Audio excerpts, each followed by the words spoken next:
नमस्कार, अडियो नेपालमा यहाँहरूलाई स्वागत छ। 10,204 उत्प्रेषण भाग 61 साल 2076 महिना ज्येष्ठ अङ्क 2 फैसला मिति 2075 11/1 सब्ज अदालत समिति इजलास माननीय न्यायाधीश श्री डाक्टर आनन्द मोहन भट्टराई, माननीय न्यायाधीश श्री तेजबहादुर केसी। आदेश मिति 2075 11/1 मुद्दा नम्बर 68 WO 0597 मुद्दा उत्प्रेषण।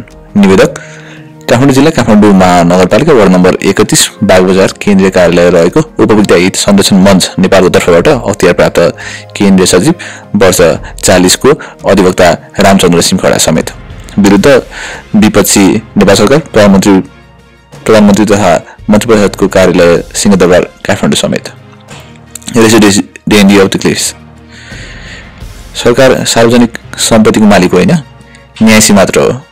प्राकृतिक स्रोत वा सम्पदाको न्यास नेपालका सम्पूर्ण जनता वर्तमान एवं भावी पुस्ताको हितको लागि राखिएको हुँदा स्रोतको परिचालनको विषयमा देशका समस्त जनताको हित नहेरी सीमित व्यक्ति वा समुदायको लाभको लागि उसले जे पनि गर्छु भन्न मिल्दैन।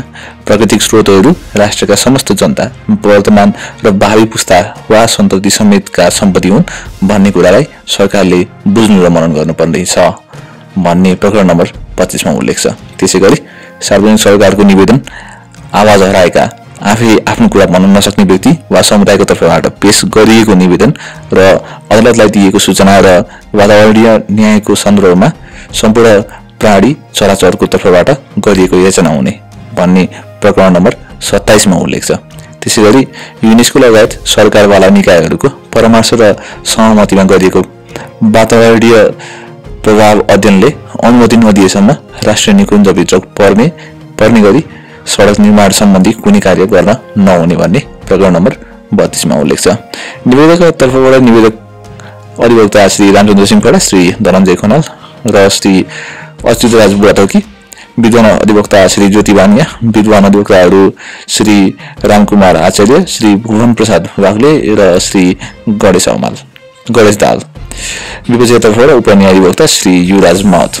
अविलम्बित नजिर नेपाल कानुन पत्रिका 2048 निर्णय नम्बर 4430 पृष्ठ 810, नेपाल कानुन पत्रिका 2049 निर्णय नम्बर 7088 पृष्ठ 278, नेपाल कानुन पत्रिका 2054 निर्णय नम्बर 6396 पृष्ठ 335, नेपाल कानुन पत्रिका 2059 निर्णय नम्बर 7132 पृष्ठ 604, नेपाल कानुन पत्रिका 2063 निर्णय नम्बर 7695 पृष्ठ 561, नेपाल कानुन पत्रिका 2066 निर्णय नम्बर 8082 पृष्ठ 261, नेपाल कानुन पत्रिका 2069 निर्णय नम्बर 8521 पृष्ठ 2053, नेपाल कानुन पत्रिका 2069 निर्णय नम्बर 8942 पृष्ठ 47, नेपाल कानुन पत्रिका 2070 निर्णय नम्बर 8970 पृष्ठ 303।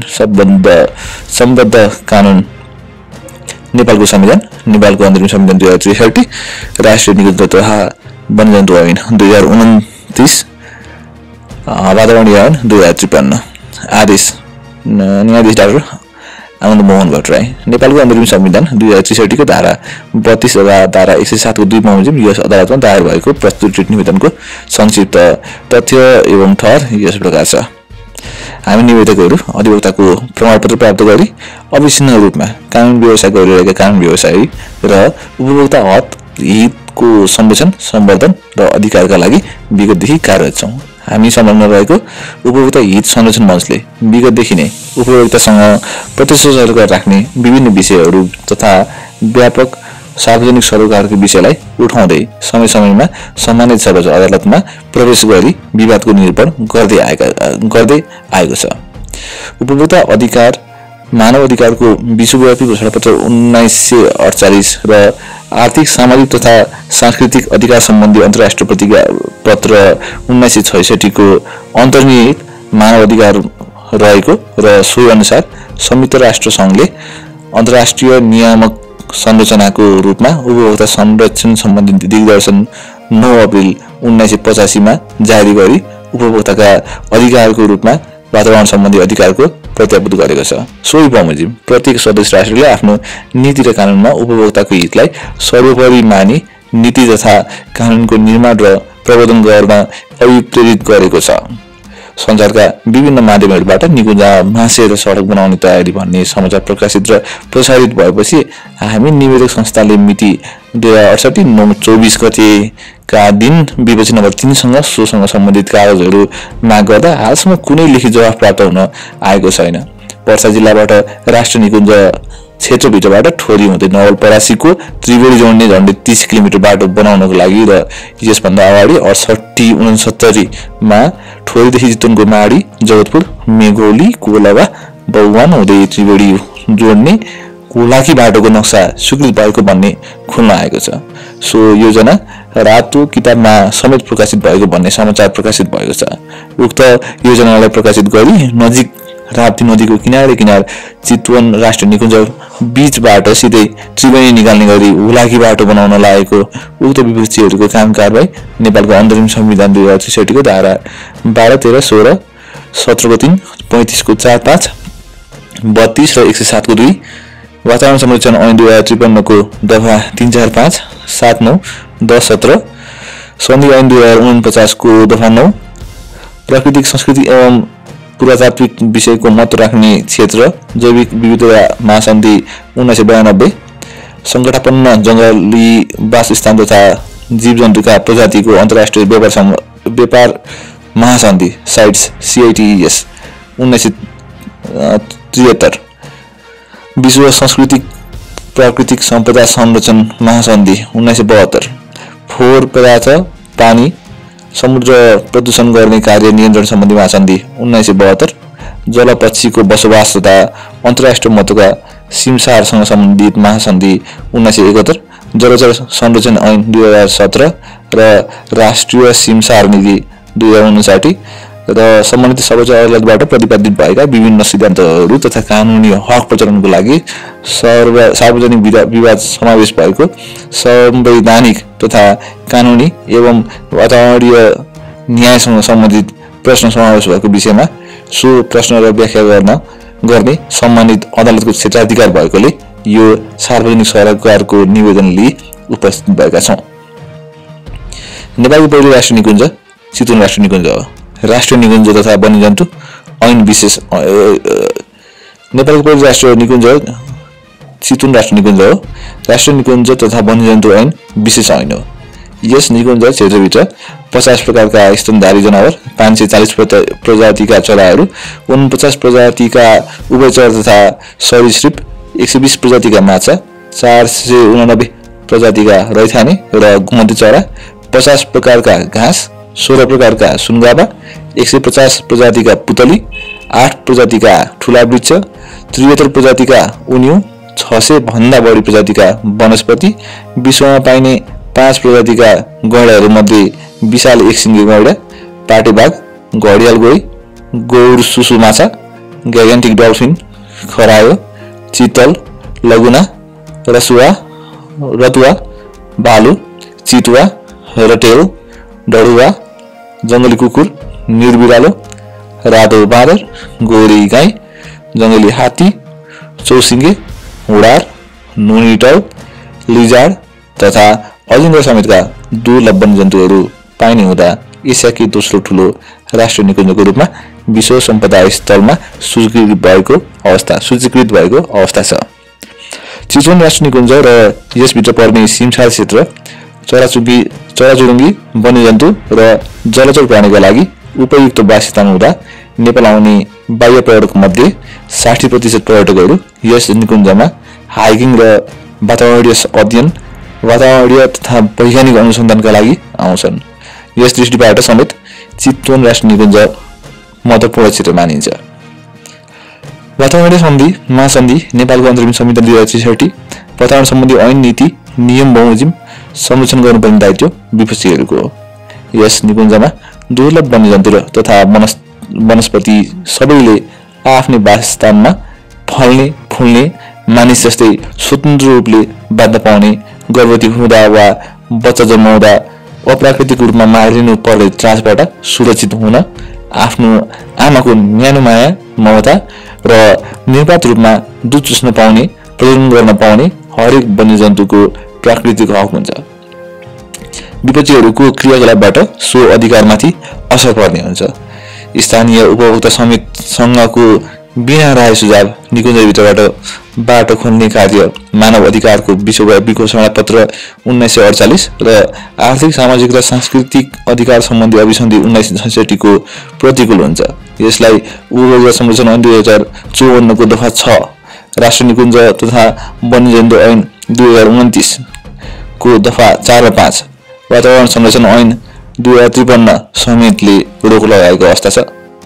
विपक्षीहरूले जैव विविधताको परिपूर्ण अति संवेदनशील राष्ट्रिय अन्तर्राष्ट्रिय रूपमा नै अति विशिष्ट महत्त्व राख्ने संरक्षण तथा सामरिक महत्त्वको क्षेत्रमा प्रतिकूल प्रभाव पार्ने गरी सञ्चालन गर्न खोजेको बाटो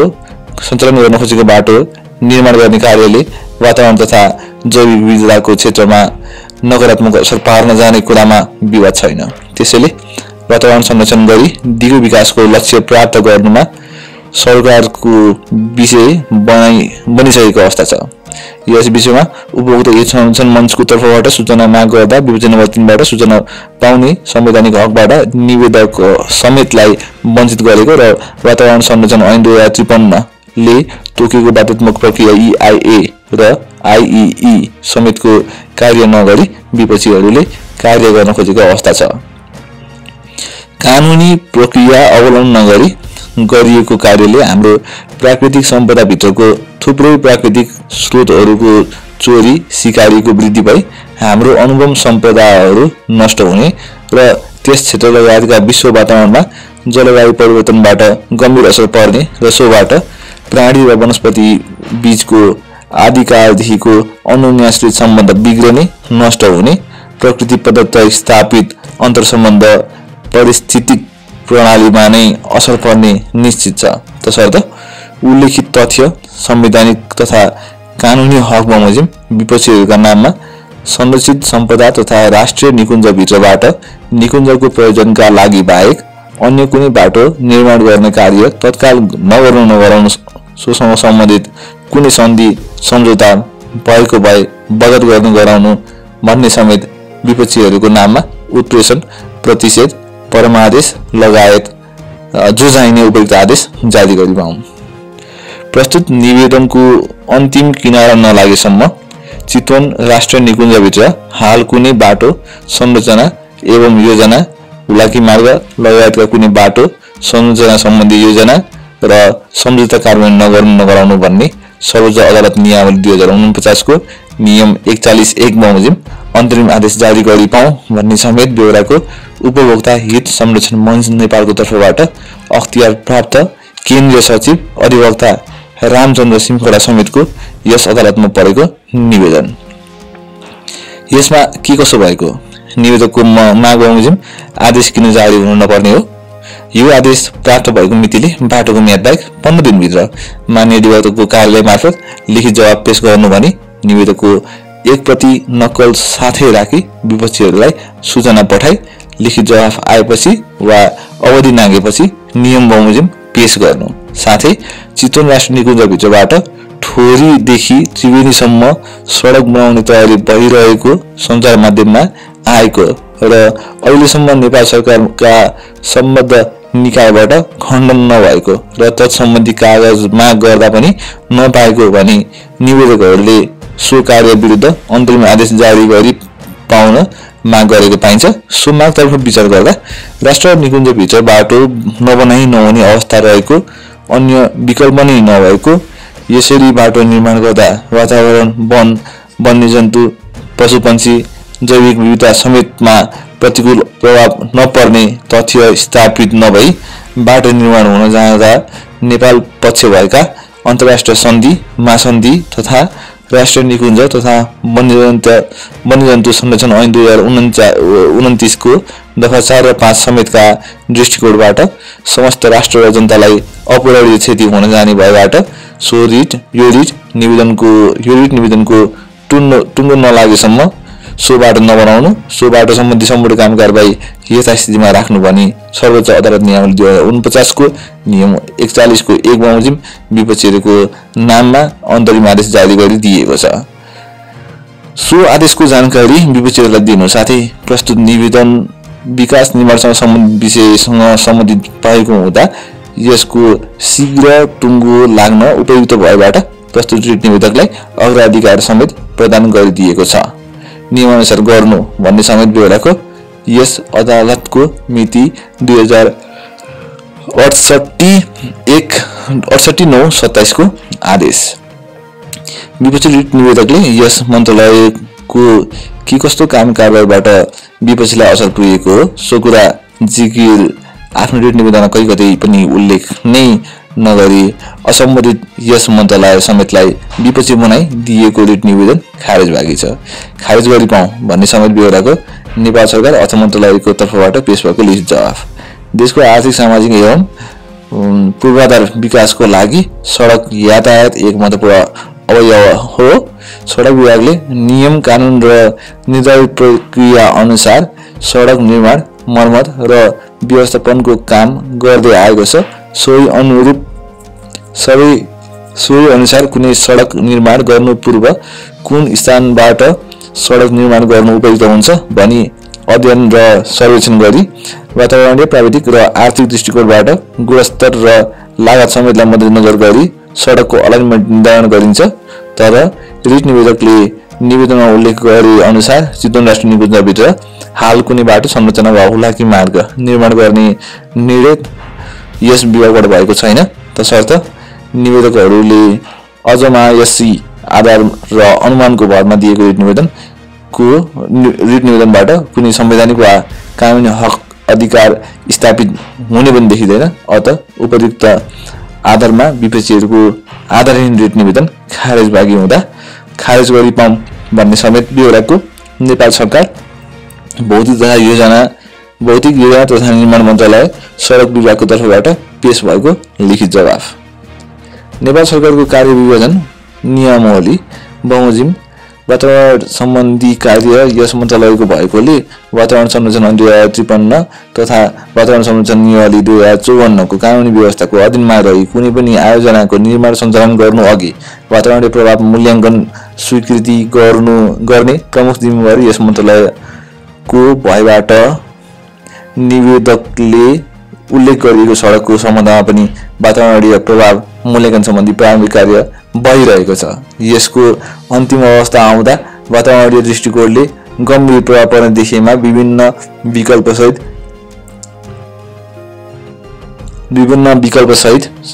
सडक निर्माण गर्ने वा उल्लेखित स्थानको सट्टा अन्य स्थानबाट सडक निर्माण गर्न सकिने गरी वातावरणीय प्रभाव मूल्याङ्कन स्वीकृत हुन सक्ने नै हुँदा हाल यो कार्य भइ नसकेको अवस्थामा काल्पनिक तर्कको आधारमा यस मन्त्रालयबाट हुँदै नभएको कार्यको हकमा जिम्मेवार बनाउन खोज्दै झुटो तर्कको आधारमा लिएको सम्पूर्ण दावी जिकिरबाट फुर्सद पाऊँ भन्ने समेत बेहोराको वातावरण मन्त्रालयको तर्फबाट पेश भएको लिखित जवाफ।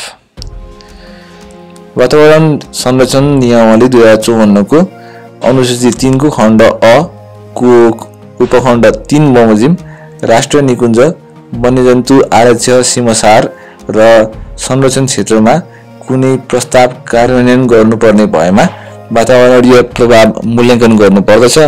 यसको अतिरिक्त राष्ट्रिय निकुञ्ज वन्यजन्तु आरक्ष मध्यवर्ती क्षेत्र र संरक्षण क्षेत्रभित्र वैकल्पिक इन्धनको रूपमा जलविद्युत उत्पादन गर्ने लगायतको अन्य भौतिक पूर्वाधारको निर्माण तथा सञ्चालन गर्न संरक्षित क्षेत्रबाट भौतिक पूर्वाधारहरूको निर्माण एवं सञ्चालन सम्बन्धी कार्यनीति 2065 को अधीनमा रही यस मन्त्रालयले सहमति स्वीकृति दिने गर्दछ। कुनै निकायले राष्ट्रिय निकुञ्ज क्षेत्रभित्र र जलविद्युत लगायतका अन्य भौतिक पूर्वाधारहरू निर्माण र सञ्चालन गर्ने क्रममा भौतिक पूर्वाधारहरूको सम्भाव्यता अध्ययन तथा प्रारम्भिक वातावरणीय परीक्षण वातावरणीय प्रभाव मूल्याङ्कन प्रतिवेदन तयार गर्न यस मन्त्रालयको सहमति माग्ने र उक्त कार्यनीतिको अधीनमा रही मन्त्रालयले सहमति प्रदान गर्ने गर्दछ। तर पर्सा जिल्लाको ठोरीदेखि चितवन राष्ट्रिय निकुञ्ज हुँदै नवलपरासी जिल्लाको त्रिवेणीसम्म बाटो निर्माणको लागि कुनै पनि निकायले सम्भवतः अध्ययन तथा वातावरणीय प्रभाव मूल्याङ्कन गर्न यस मन्त्रालयसँग माग गरेको छैन। राष्ट्रिय निकुञ्ज तथा वन्यजन्तु संरक्षण ऐन 2029 को दफा 4 र 5 को अधीनमा रही चितवन राष्ट्रिय निकुञ्ज क्षेत्रभित्रबाट बाटो निर्माणको सम्भवतः अध्ययन लगायत कुनै पनि कार्य गर्न अधिकार प्राप्त अधिकारीबाट कुनै संस्था वा व्यक्तिलाई अनुमति दिएको छैन। उक्त बाटो निर्माण सम्बन्धी मन्त्रालयलाई कुनै जानकारी नभएको र मन्त्रालयले कुनै सहमति स्वीकृति नदिएको हुँदा रिट निवेदकको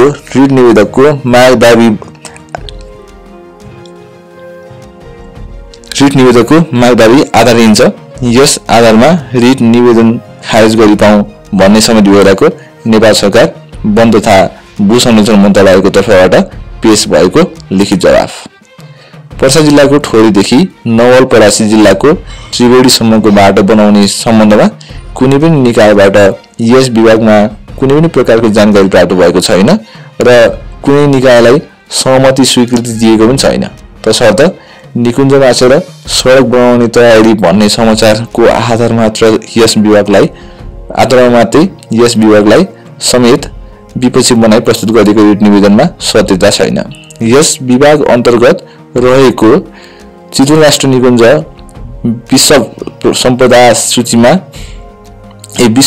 सूचीमा सूचीकृत संरक्षित क्षेत्र भएकोले यसमा हुने विकास निर्माणसँग सम्बन्धित कामको लागि युनेस्कोसँग परामर्श हुनुपर्ने, संरक्षित क्षेत्रभित्र बौद्धिक पूर्वाधारहरूको निर्माण एवं सञ्चालन सम्बन्धी कार्यनीति 2065 बमोजिम वन तथा भू संरक्षण मन्त्रालयबाट सहमति लिनुपर्ने र वातावरण संरक्षण ऐन 2053 र वातावरण संरक्षण नियम 2054 बमोजिम वातावरणीय प्रभाव मूल्याङ्कन हुनुपर्नेमा सो समेत नभएको अवस्था रहेको साथै दुर्लभ वन्यजन्तुको प्रमुख वासस्थान एवं जैविक विविधताको लागि हट स्पटको रूपमा रहेको चितवन राष्ट्रिय निकुञ्जभित्र त्यसरी बाटो निर्माण हुन नहुने पक्षमा राष्ट्रिय निकुञ्ज तथा वन्यजन्तु सम्बन्धी संरक्षण विभागको समेत स्पष्ट धारणा रहेकोले प्रत्यर्थीले पर्साको ठोरीदेखि नवलपरासीको त्रिवेणीसम्मको बाटो निर्माण गर्न दिएको भनी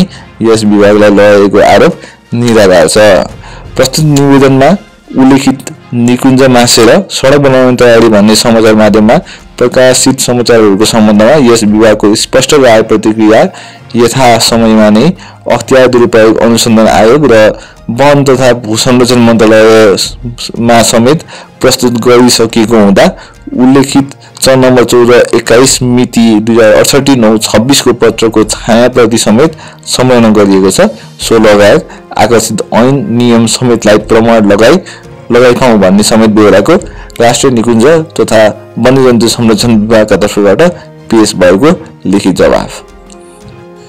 देशको सामाजिक आर्थिक तथा पूर्वाधार विकासको लागि सडक यातायातले गौण भूमिका खेलिरहेको हुन्छ। नेपाल सरकारले निरन्तर रूपमा सर्वसाधारण जनतालाई यातायातको सुविधा पुर्याई उनीहरूको सुख सुविधा एवं आर्थिक हित कायम राख्न नेपाल सरकारले प्रचलित कानुनको अधीनमा रही गर्नुपर्ने सडक निर्माण, मर्मत, सम्भार लगायतका यथार्थ काम कारबाहीलाई अन्यथा भयो भन्न मिल्ने होइन। स्थायी जनताको माग र सुविधालाई दृष्टिगत गरी कुनै पनि सडक निर्माण गर्नु पूर्व प्राविधिक दृष्टिकोणले सडक निर्माण गर्न उपयुक्त हुने वा नहुने भन्ने कुरामा सम्भाव्यता अध्ययन, सर्वेक्षण, वातावरणीय प्रभावको मूल्याङ्कन र आर्थिक दृष्टिकोणबाट पनि गुणस्तरीयता एवं लागत अनुमान समेतलाई मध्यनजर राखी सडकको रेखाङ्कन गरिन्छ। रिट निवेदकले आफ्नो निवेदनमा उल्लेख गरे अनुसार चितवन राष्ट्रिय निकुञ्जभित्र हाल कुनै सडक निर्माण, अन्य संरचना वा हुलाकी मार्ग निर्माण गर्ने निर्णय नगरिएको परिप्रेक्ष्यमा निवेदकले हाइपोथेटिकल बेसिसमा अनुमानको भरमा दिएको निवेदनबाट कुनै संवैधानिक वा कानुनी हक अधिकार स्थापित हुन सक्ने अवस्था विद्यमान देखिँदैन। तसर्थ रिट निवेदन खारेज गरिपाउँ भन्ने समेत बेहोराको नेपाल सरकार भौतिक योजना तथा निर्माण मन्त्री हृदेश त्रिपाठीको तर्फबाट पेश भएको लिखित जवाफ। देशको सामाजिक आर्थिक तथा पूर्वाधार विकासको लागि सडक यातायातले गौण भूमिका खेलिरहेको हुन्छ। नेपाल सरकारले निरन्तर रूपमा सर्वसाधारण जनतालाई यातायातको सुविधा पुर्याई उनीहरूको सुख सुविधा एवं आर्थिक हित कायम राख्न नेपाल सरकारले प्रचलित कानुनको अधीनमा रही गर्नुपर्ने सडक निर्माण, मर्मत सम्भार लगायतका यथार्थ काम कारबाहीलाई अन्यथा भयो भन्न मिल्ने होइन।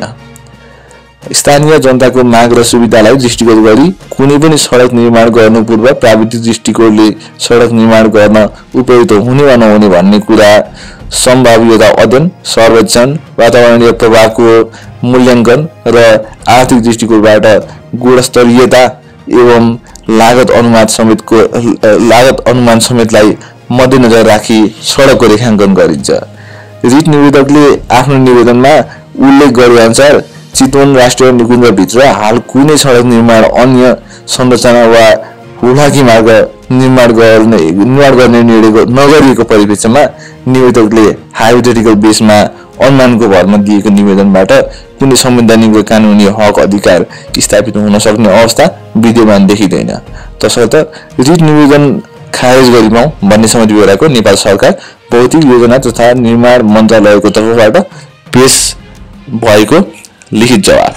मूलतः राष्ट्रिय योजना आयोगको काम राष्ट्रिय विकासको सम्भावना र अवसरलाई अध्ययन गरी अल्पकालीन, मध्यकालीन र दीर्घकालीन राष्ट्रिय योजनाको तर्जुमा, अनुगमन, मूल्याङ्कन गर्ने लगायतका भएको तदनुरूप यस आयोगले वार्षिक रूपमा देशभरि सञ्चालन गरिने विभिन्न विकास कार्यक्रमको विवरण उल्लेख गरी प्रकाशन गर्ने गरेको। वार्षिक विकास कार्यक्रम आर्थिक वर्ष 68-69 को पुस्तिकाको पेज नम्बर 119 र 120 मा निवेदकले रिट निवेदनमा उल्लेख गर्नु भएको सडक सम्बन्धमा त्रिभुवन राजपथ वीरगञ्ज ठोरी उलाकी सडकको स्थिति आर्थिक वर्ष 68-69 मा निर्माण कार्य चालू रहने उल्लेख गरिएको, जगतपुर, मेघौली, कोलुवा, बहुवन, चितवन, नवलपरासीको स्थिति विस्तृत सर्वेक्षण तथा डिजाइन गरिने उल्लेख गरिएको तथा त्रिवेणी, बरुवा, नारायणचोक, परासी, नवलपरासीको स्थिति विस्तृत सर्वेक्षण तथा डिजाइन गरिने उल्लेख भएको छ।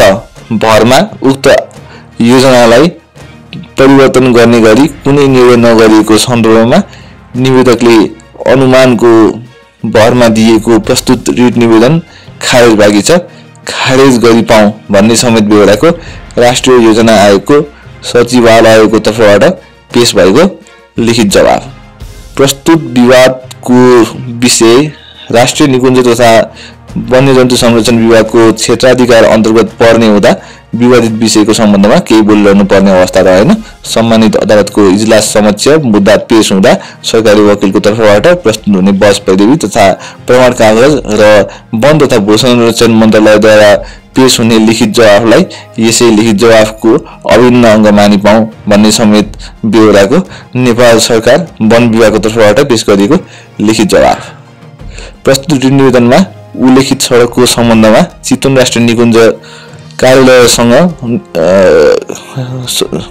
प्रस्तुत निवेदनमा उल्लेखित सडकको सम्बन्धमा चितवन राष्ट्रिय निकुञ्ज कार्यालयसँग नै राय परामर्श नभएको यस कार्यालयले मिति 68/9/29 गतेको कान्तिपुर दैनिक पढेपछि मात्र उक्त कुराको जानकारी पाएको थियो। उक्त सडक निर्माणको कार्य नेपाल सरकार भौतिक योजना तथा निर्माण मन्त्रालयसँग सम्बन्धित रहेको र यस निकुञ्जलाई सो निर्णयको बारेमा कुनै पनि प्रकारको जानकारी नरहेको, उक्त सडक निर्माणको सम्बन्धमा राष्ट्रिय निकुञ्ज तथा वन्यजन्तु संरक्षण विभाग बगरमल काठमाडौँको 4 नम्बर 17/22 मिति 68/10/9 मा अख्तियार दुरुपयोग अनुसन्धान आयोगको 4 नम्बर 11/62 को मिति 68/10/6 को पत्र अनुसार राष्ट्रिय योजना आयोग, ऊर्जा, वन तथा भू संरक्षण मन्त्रालय तथा वन्यजन्तु संरक्षण विभागका महानिर्देशक सहितका पदाधिकारीहरूसँग छलफल समेत गरी उल्लेखित विषयका सम्बन्धमा कार्यालयलाई सोही ब्यौराको पत्र लेखी पठाइसकेको छ। साथै यस राष्ट्रिय निकुञ्ज पनि उक्त निर्णयसँग सहमति नभई हालसम्म यस निकुञ्जमा कुनै पनि प्रकारको प्रारम्भिक रेखाङ्कन, डिजाइन, लागत इस्टिमेट लगायत कार्यहरू स्थलगत रूपमा कार्यान्वयन गर्न नदिएको अवस्थामा यस निकुञ्ज समेतलाई विपक्षी बनाइएको प्रस्तुत रिट निवेदन खारेज गरिपाउँ भन्ने समेत बेहोराको चितवन राष्ट्रिय निकुञ्ज कार्यालय कसरा समेतको तर्फबाट पेश परेको लिखित जवाफ। विकास निर्माण सम्बन्धी कार्य गर्दा वातावरणीय पक्षलाई पर्न जाने प्रतिकूल असरप्रति नेपाल सरकार सदैव सचेत छ। नेपालको अन्तरिम संविधान 2063 तथा वातावरणसँग सम्बन्धित सन्धि, महासन्धि एवं ऐन, नियमावली एवं नीति बमोजिम वातावरणीय पक्षको संरक्षण गर्ने गराउने दायित्व समेतलाई केन्द्रबिन्दुमा राखी नेपाल सरकारले तदनुरूप विकास निर्माण र वातावरणीय पक्ष समेतलाई समन्वयात्मक रूपमा अगाडि बढाउँदै आएको छ। चितवन राष्ट्रिय निकुञ्जभित्रबाट ठोरीदेखि त्रिवेणीसम्म सडक बनाउने तयारी भइरहेको भन्ने विषयलाई लिएर विपक्षीले सम्बन्धित अदालतमा दायर गर्नुभएको रिट निवेदनप्रति यस मन्त्रालयको ध्यानआकर्षण भएको छ।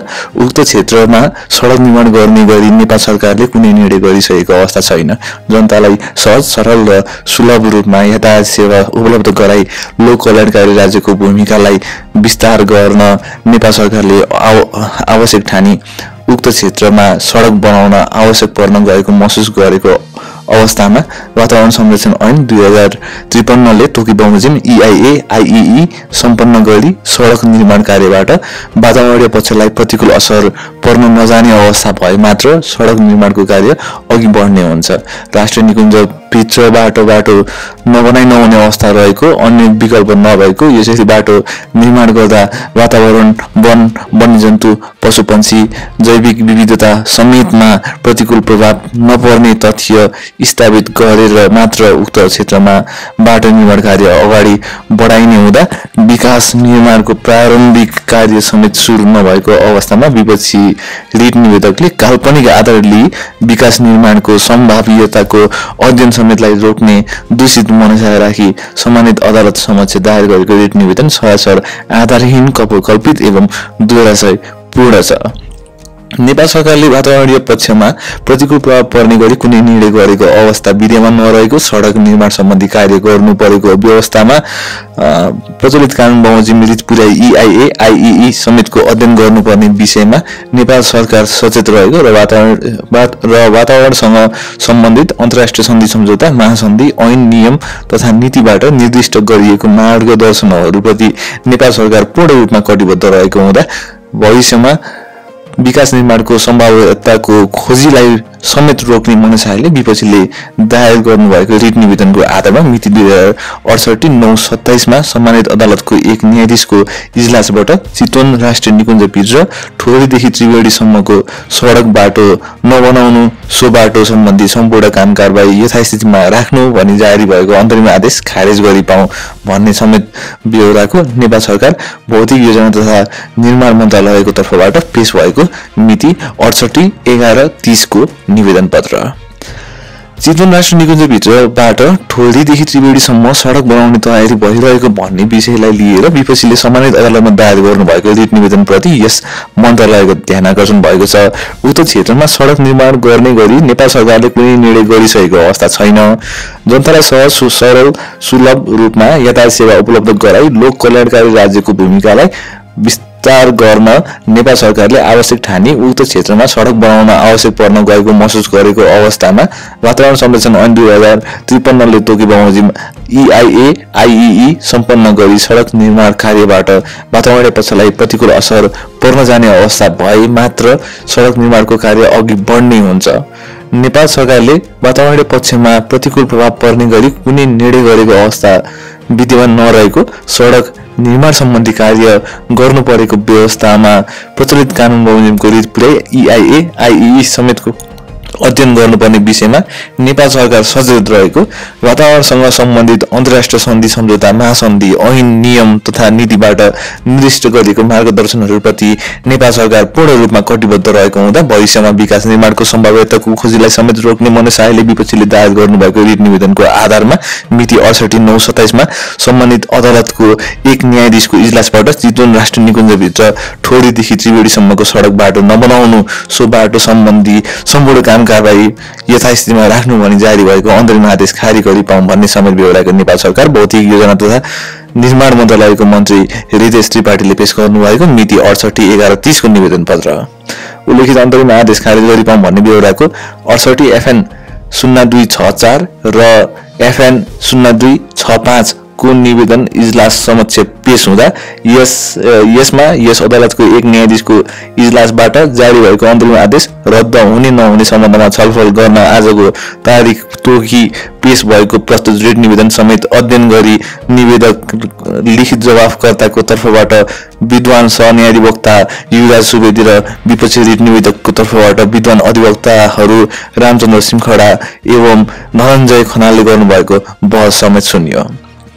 यसमा निवेदन लेख तथा कानुन व्यवसायको बहस समेतबाट चितवन राष्ट्रिय निकुञ्ज भित्रबाट बाटो बनाउने योजना तयारी वा निर्णय भएको भन्ने नदेखिएको तर पत्रिकामा प्रकाशित समाचार मात्रको आधारमा प्रस्तुत रिट परेको देखिँदा त्यस्तो बाटो निर्माण गर्ने निर्णय भएमा सोही बखत कानुन बमोजिम उपचार लिन सकिने अवस्था विद्यमान रहेकोले प्रारम्भिक वातावरणीय प्रभाव मूल्याङ्कन भएमा सोही कुराले कसैलाई अपूरणीय क्षति पुग्ने वा सुविधा सन्तुलनको दृष्टिले मर्का पर्न सक्ने अवस्था नदेखिएकोले यस अदालतको एक न्यायाधीशको इजलासबाट मिति 68/9/27 मा जारी भएको अन्तरिम आदेशलाई रद्द गरिएको छ। नियमानुसार गरी पेश गर्नु भन्ने समेत बेहोराको यस अदालतको संयुक्त इजलासबाट मिति 69/1/13 मा भएको आदेश।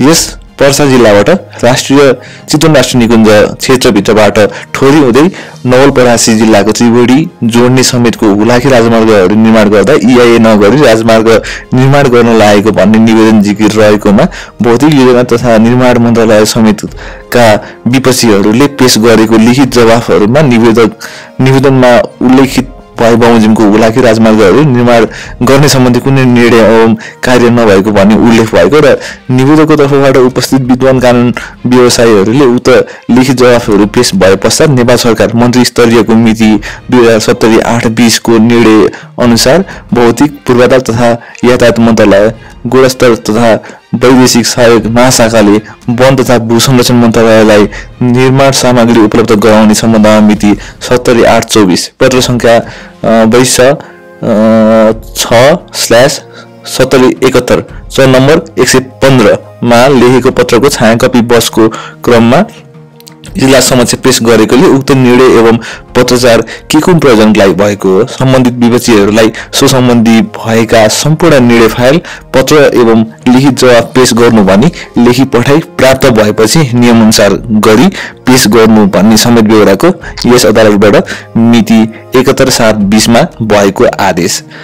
नियम बमोजिम आजको दैनिक पेशीमा चढी यस इजलास समक्ष पेश हुन आएको प्रस्तुत निवेदनमा स्वयं निवेदक अधिवक्ताहरू श्री रामचन्द्र सिमखडा, श्री धनञ्जय खनाल र श्री अच्युतराज बुढाथोकीले कान्तिपुरको समाचारबाट निकुञ्जको क्षेत्र मिचिएर हुलाकी सडक बनाउन लागेको भन्ने सूचना प्राप्त भएको त्यसपछि सम्बन्धित मन्त्रालय र निकायमा गई सो सम्बन्धमा आवश्यक सूचना माग गर्दा कुनै सूचना प्राप्त नभएको चितवन राष्ट्रिय निकुञ्ज राष्ट्रिय सम्पदाको विषय भएकोले हामी सचेत नागरिकका हैसियतले वातावरण संरक्षण ऐन 2053 को दफा 2 को क ग छ य ट तथा दफा 3 बमोजिम EIA नगरी सडक निर्माणको कार्य गर्न नपाइने भएको हुँदा उक्त कार्यलाई रोक्नको लागि प्रस्तुत रिट निवेदन दिनु परेको हो। EIA नगरिकन गरिएको धेरै कार्यलाई सम्मानित अदालतको आदेशबाट बदर भएका छन्। जैविक विविधतालाई जोगाउनको लागि हामीबाट यो कदम चालिएको हो। अन्तर्राष्ट्रिय सन्धि महासन्धिहरूमा राष्ट्रले प्रतिबद्धता जनाएको विषयमा राज्य स्वयंले नै उल्लङ्घन गर्ने कार्य गरेको छ। निकुञ्जको महानिर्देशकले मिति 2071/4/28 मा वन तथा भू संरक्षण मन्त्रालयमा लेखेको पत्र निकुञ्जको महानिर्देशकले निकुञ्जलाई दिएको निर्देशन राष्ट्रिय निकुञ्ज तथा वन्यजन्तु संरक्षण ऐन 2029 को दफा 4 र 5 ले निश्चित गरेको कुरा समेतका आधारमा प्रस्तुत मुद्दामा रिट आदेश जारी हुनुपर्छ भन्ने समेत बहस गर्नुभयो। रिट निवेदककै तर्फबाट उपस्थित हुनुभएका विद्वान अधिवक्ता श्री ज्योति बानिया, विद्वान अधिवक्ता श्री राजकुमार आचार्य, श्री भुवन प्रसाद वाग्ले, श्री गणेश दाहालले संसद राज्य व्यवस्था समितिको मिति 68/9/24 को निर्णय बमोजिम EIA को अनुमति पाइ नसकेकी अवस्थामा वीरगञ्ज ठोरी माडी, जगतपुर, मेगौली हुँदै कोलुवा, बहुवन र त्रिवेणीलाई हुलाकी सडक बनाउने गरी रातो किताबमा पारी आर्थिक वर्ष 68/69 को बजेटमा रकम समेत छुट्याउने काम भएको छ। संरक्षित सम्पदा र राष्ट्रिय निकुञ्जबाट बाटो बनाउन रोकिनुपर्छ। अगस्त 2017 नेपाल सरकारले सडक निर्माण सम्बन्धमा अनुमति माग गरेको अक्टोबर 24, 2018 को वर्ल्ड हेरिटेज कमिटीले नेपाल सरकारलाई लेखेको पत्र र राष्ट्रिय निकुञ्ज विभागले चितवन राष्ट्रिय निकुञ्जलाई च नम्बर 1335 मिति 2070-9/24 मा लेखेको पत्र समेतको आधारमा निकुञ्जको सम्पदा नोक्सान वा प्रभावित हुने गरी कुनै कार्य गरिनु हुँदैन। नेपाल सरकारले मिति 2075-10-17 को निर्णयले प्रस्तुत रिट निवेदनमा सम्मानित अदालतलाई समेत भ्रममा पार्न खोजिएको छ। साथै ठोरीमारी भरतपुर सडकको EIA पारित गरेको जानकारी राष्ट्रिय निकुञ्ज विभाग र चितवन राष्ट्रिय निकुञ्जलाई समेत दिएको देखिँदैन। निकुञ्जको संरक्षण प्रकृतिको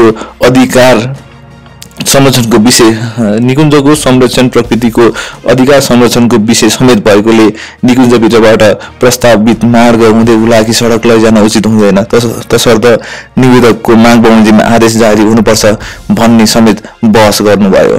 विपक्षी प्रधानमन्त्री तथा मन्त्री परिषदको कार्यालय समेतको तर्फबाट उपस्थित हुनुभएका महान्यायाधिवक्ताको कार्यालयका उपन्यायाधिवक्ता श्री युवराज महतले नेपाल सरकारले वीरगञ्जको ठोरीमाडी हुँदै भरतपुरसम्मको सहज कोलाकी सडक आयोजनाले निर्माण गर्ने सम्बन्धमा गरिएको EIA लाई मिति 2075-10-17 गतिको निर्णयबाट पारित गरेको अवस्था छ। वातावरणीय प्रभाव मूल्याङ्कन नगरी सरकारले उक्त स्थानमा सडक निर्माण गर्ने कार्य गरेको होइन।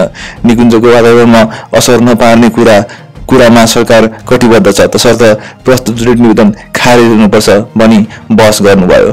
मिसिल कागज अध्ययन गरी निवेदक स्वयं रिट निवेदककै तर्फबाट उपस्थित विद्वान कानुन व्यवसायीहरू तथा विपक्षी नेपाल सरकारका तर्फबाट उपस्थित विद्वान उपन्यायाधिवक्ताले प्रस्तुत गर्नुभएको बहस समेत सुनि निर्णयतर्फ विचार गर्दा प्रस्तुत रिट निवेदनमा दिएका प्रश्नहरूको निरूपण हुनुपर्ने देखियो।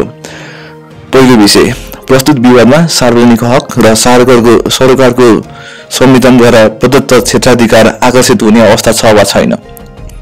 फेरि पनि प्रस्तुत विवादमा सार्वजनिक हक र सरोकारको संविधानद्वारा प्रदत्त क्षेत्राधिकार आकर्षित हुने अवस्था छ वा छैन। दोस्रो प्रश्न, चितवन राष्ट्रिय निकुञ्जको प्राकृतिक एवं जैविक सम्पदा तथा वातावरण संरक्षणको दृष्टिबाट के महत्त्व रहेको छ। तेस्रो प्रश्न, चितवन राष्ट्रिय निकुञ्जको जैविक सम्पदा र वातावरण संरक्षणमा उठेको चुनौतीहरू के हुन्? यी चुनौतीहरूलाई राष्ट्रिय र अन्तर्राष्ट्रिय चुनौतीको सन्दर्भमा कसरी हेर्नु पर्दछ। चौथो प्रश्न, सडक निर्माणको कारण चितवन राष्ट्रिय निकुञ्जले विगतमा के कस्तो चुनौती बेहोर्नु परेको थियो, अहिलेको चुनौती के हो। पाँचौं प्रश्न, प्रस्तावित ठोरी माडी भरतपुर सडक निर्माण सम्बन्धमा गरिएको वातावरणीय प्रभाव मूल्याङ्कन प्रतिवेदनले संरक्षणका चुनौतीहरूलाई सम्बोधन गर्न सकेको छ वा छैन। यो प्रतिवेदन स्वीकार्योग्य छ वा छैन।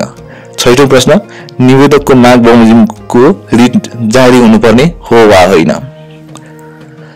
सर्वप्रथम पहिलो प्रश्नतर्फ हेर्दा प्रस्तुत रिट निवेदन नेपालको अन्तरिम संविधानको धारा 107 को उपधारा 2 अन्तर्गत सार्वजनिक हक र सरोकारको विवाद भन्दै यस अदालतमा दर्ता गरिएको देखिन्छ। यो क्षेत्राधिकार सर्वप्रथम नेपाल अधिराज्यको संविधान 2047 अन्तर्गत यस अदालतमा प्रदान गरिएको र त्यसपछि जारी भएको नेपालको अन्तरिम संविधान 2063 र वर्तमान संविधानमा समेत कायम रहेको क्षेत्राधिकार हो। यो क्षेत्राधिकारको बारेमा यस अदालतले पटक पटक आफ्नो धारणा व्यक्त गरी सिद्धान्तहरू कायम गरेको छ। ती सिद्धान्तहरूको पुनः उल्लेखन यहाँ जरुरी देखिँदैन। तर सार्वजनिक हक र सरोकारको विषयमा राधेश्याम अधिकारीको रिट निवेदनमा व्यक्त खास व्यक्ति वा व्यक्तिहरूको हक वा सरोकारमा मात्र सीमित विवाद नभएर सर्वसाधारण जनता वा अर्थपूर्ण सम्बन्ध वा तात्विक सरोकार रहेको हुनुपर्ने भन्ने धारणा विशेष रूपले महत्त्वपूर्ण छन्। राधेश्याम अधिकारीको रिट निवेदनमा भएको फैसलापछि गरिएको कयौं फैसलाहरूमा यी कुराहरू पुनः उल्लेख गर्दै यस अदालतले सार्वजनिक सरोकारको विवादमा यो क्षेत्राधिकारको उदारतापूर्वक प्रयोग गरेको छ। तर यो गर्दा सार्वजनिक सरोकार र अर्थपूर्ण सम्बन्ध सम्बन्धी अवधारणागत मूल मान्यताहरू भने यथावत कायम नै रहेको देखिन्छ। रिट निवेदनमा चितवन राष्ट्रिय निकुञ्जको संरक्षणसँग सम्बन्धित प्रश्नहरू उठाइएको छ। मुख्य रूपमा चितवन राष्ट्रिय निकुञ्ज नेपालको सबैभन्दा जेठो मात्र नभई विश्व सम्पदा सूचीमा परेको राष्ट्रिय निकुञ्ज हो।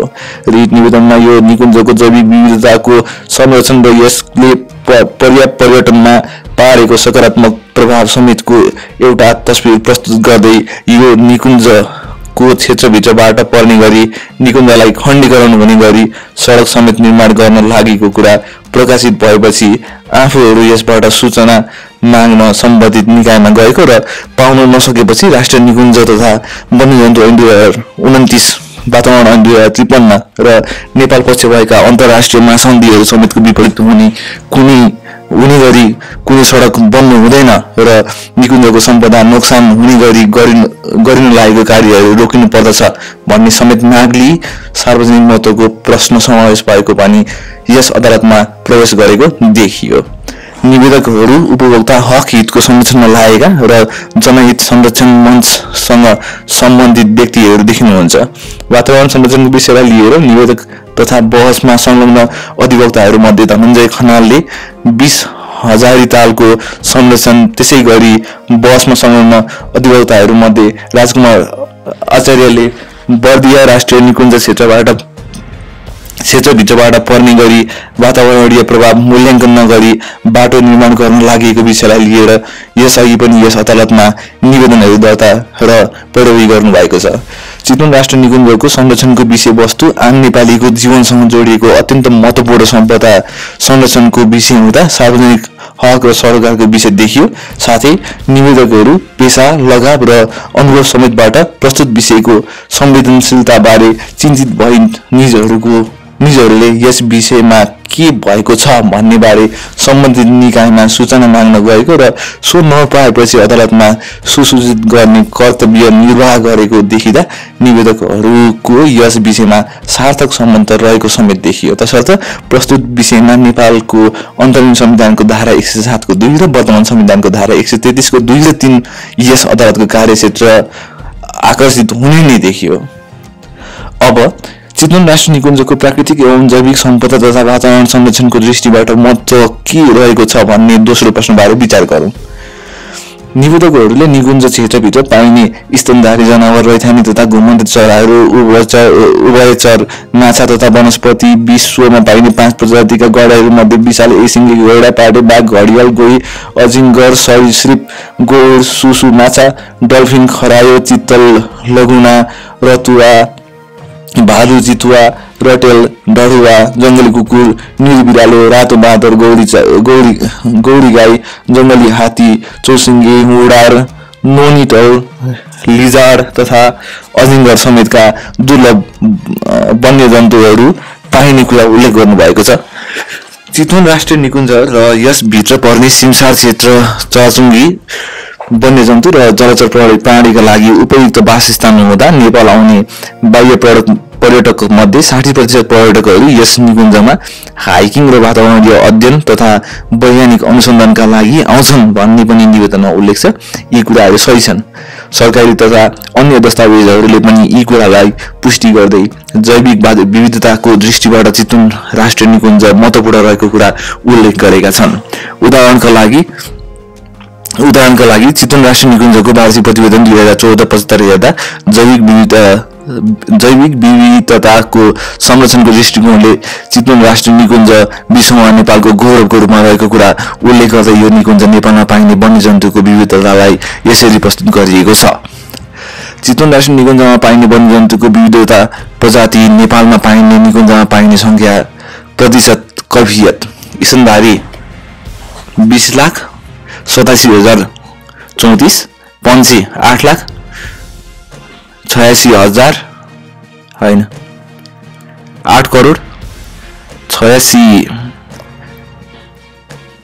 86 लाख 57,663, घस्रने 123, उभयचर 11,75,547, माछा 2 करोड 30 लाख 12,065। स्रोत चितवन राष्ट्रिय निकुञ्ज वार्षिक प्रतिवेदन 74-75।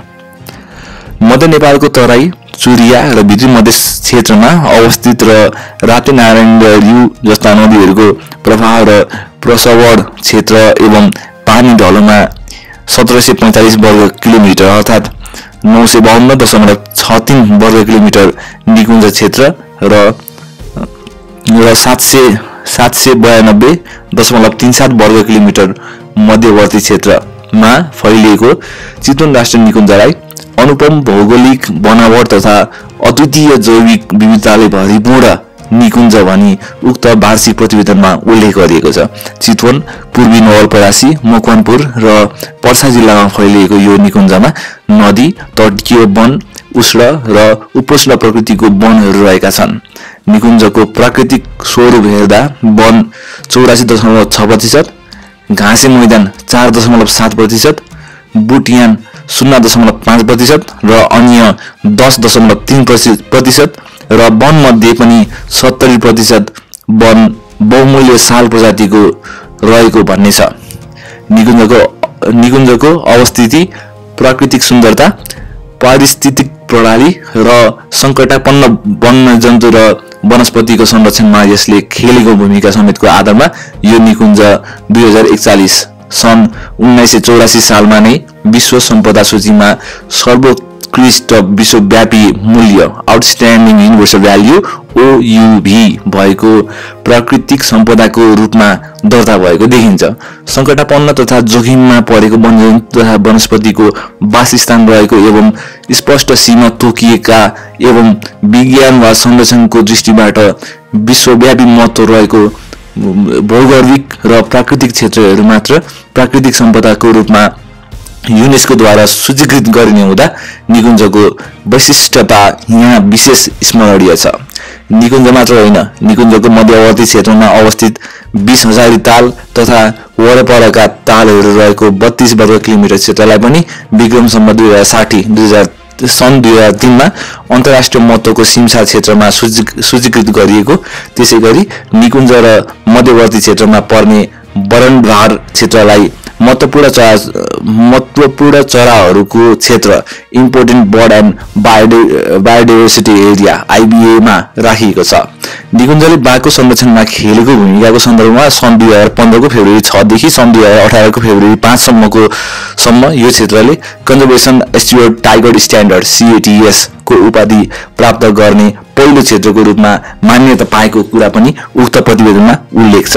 घडियाल गोहीको स्वस्थानीय इन सिटु र परस्थानीय एक्स सिटु प्रजनन, अनुगमन र संरक्षणमा निकुञ्जले महत्त्वपूर्ण उपलब्धि हासिल गरेको कुरा आम जानकारीमा रहेको छ। त्यसैगरी गिद्धको संरक्षण र प्रजनन, कछुवाको ठोटरीको संरक्षण, हात्ती प्रजनन र संरक्षणमा पनि निकुञ्जले महत्त्वपूर्ण कार्य गरिरहेको छ। निकुञ्जबाट संरक्षित जङ्गली जनावरहरू अन्यत्र स्थानान्तरण गर्ने र अन्यत्रबाट यसमा सार्ने कार्य पनि हाल भइरहेका छन्। निकुञ्ज क्षेत्रलाई अन्नपूर्ण क्षेत्रसँग जोड्ने बरनभार क्षेत्रलाई बाघ संरक्षणमा केन्द्रित महत्त्वपूर्ण जैविक मार्गको रूपमा विकसित गर्न खोजिएको समेत पाइएको छ। यो निकुञ्जको दक्षिणी साँध भारत रहेको छ भने निकुञ्जको दक्षिणमा सीमा पारी भारततर्फ वाल्मीकि राष्ट्रिय निकुञ्ज रहेको छ भने पूर्वमा नेपालभित्र यससँग पर्सा वन्यजन्तु निकुञ्ज जोडिन्छ। चितवन राष्ट्रिय निकुञ्ज नेपाल र भारतको सीमावर्ती जैविक विविधताको संरक्षणसँग जोडिएको तराई आर्क ल्यान्डस्केप TAL को पनि एउटा अङ्ग रहेको कुराले पनि यो निकुञ्जको क्षेत्रीय महत्त्वलाई उजागर गर्दछ। पर्यटनको दृष्टिले पनि चितवन राष्ट्रिय निकुञ्ज महत्त्वपूर्ण रहेको छ। मध्यवर्ती क्षेत्रको अवधारणा विकास गरी स्थानीय जनतालाई पर्यटनमा संलग्न गराई निकुञ्ज र जनता बीच द्वन्द्व कम गराउने तथा स्थानीय जनतामा आय आर्जनका अवसरहरू सृजना गराउनेमा चितवन राष्ट्रिय निकुञ्ज अग्रणी मानिन्छ। निकुञ्जलाई नेपालको तेस्रो ठूलो पर्यटकीय गन्तव्य हो भने निकुञ्जको प्रतिवेदनमा चित्रण गरिएको छ भने राष्ट्रिय निकुञ्ज तथा वन्यजन्तु विभागद्वारा प्रकाशित तथ्याङ्कहरू अनुसार निकुञ्जभित्रको क्षेत्रमा घुम्ने पर्यटकको संख्या आर्थिक वर्ष 2073 मा 1,52,671 रहेकोमा 2074-75 मा यो संख्या अझ वृद्धि भएको उल्लेख छ। मध्यवर्ती क्षेत्र घुमेर र सौराका होटलहरूमा वा राप्ती तीरमा घुमेर फर्कने पर्यटकहरू त्यसैगरी नारायणी पश्चिम घुम्ने पर्यटकहरू जोड्यो भने यो संख्या कैयौं गुणा बढ्छ। यसरी हेर्दा संक्षेपमा चितवन राष्ट्रिय निकुञ्जको जैविक सम्पदा र प्राकृतिक वातावरण संरक्षण, पर्यटन र राष्ट्रिय आय वृद्धिमा समेत अतुलनीय योगदान रहेको छ।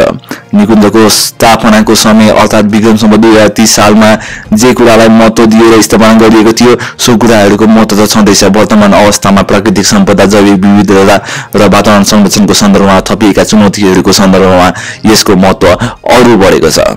चितवन राष्ट्रिय निकुञ्जको महत्त्वबारे यति कुरा उल्लेख गरेपछि अब जैविक सम्पदा र वातावरण संरक्षणका चुनौतीहरू के हुन्, यी चुनौतीहरूलाई राष्ट्रिय तथा अन्तर्राष्ट्रिय चुनौतीको सन्दर्भमा कसरी हेर्नुपर्छ भन्ने बारे चर्चा गरौँ। यी चुनौतीहरूलाई प्रत्यक्ष र परोक्ष गरी दुई वर्गमा विभाजन गर्न सकिन्छ। प्रत्यक्ष चुनौतीभित्र चोरी सिकारी, डढेलो, वन जङ्गलको विनाश तथा निकुञ्ज क्षेत्रको अतिक्रमण, बाढीको कारण जङ्गली जनावर बगाउनु, निकुञ्ज भारतीय सीमासँग जोडिएको कारण वन्यजन्तुको सीमा पार विचरण, निकुञ्जका जनावरले किसान र उनीहरूको पशु तथा बाली उपर गर्ने आक्रमणको कारण जनता र निकुञ्ज बीचमा पर्ने द्वन्द्व आदिलाई लिन सकिन्छ। निकुञ्जको सुरक्षामा नेपाली सेनाको संलग्नता रहेको छ तापनि मुलुकले बेहोरेको द्वन्द्वको कारण सो अवधि सन् 1996 देखि 2006 मा गैडा बाघ जस्ता जनावरको चोरी सिकारी बढेको, हाल पनि अघोषित कारण ठूलो संख्यामा गैडा तथा अन्य जनावर मर्ने गरेको निकुञ्जको बादरझुला, वाल्मीकि आश्रम र गजेन्द्र मोक्ष धाम क्षेत्रमा र नारायणी पश्चिमका केही क्षेत्रमा सीमा विवाद र पहरेदारी कमजोर भएका कारण जंगल विनाश र अतिक्रमण गरिएको पनि पाइएको छ। पछिल्लो समयमा माइक्रोनेसिया, पार्थेनियम, वनमारा झार जस्ता निचा प्रजातिको कारण घाँसे मैदान खुम्चने एवं विभिन्न कोट र क्षेत्रबाट बाटो निर्माण गर्ने प्रयास र पर्यटकहरूको चापले गर्दा पनि निकुञ्जले प्रत्यक्ष चुनौती बिहोर्नु परेको पाइन्छ।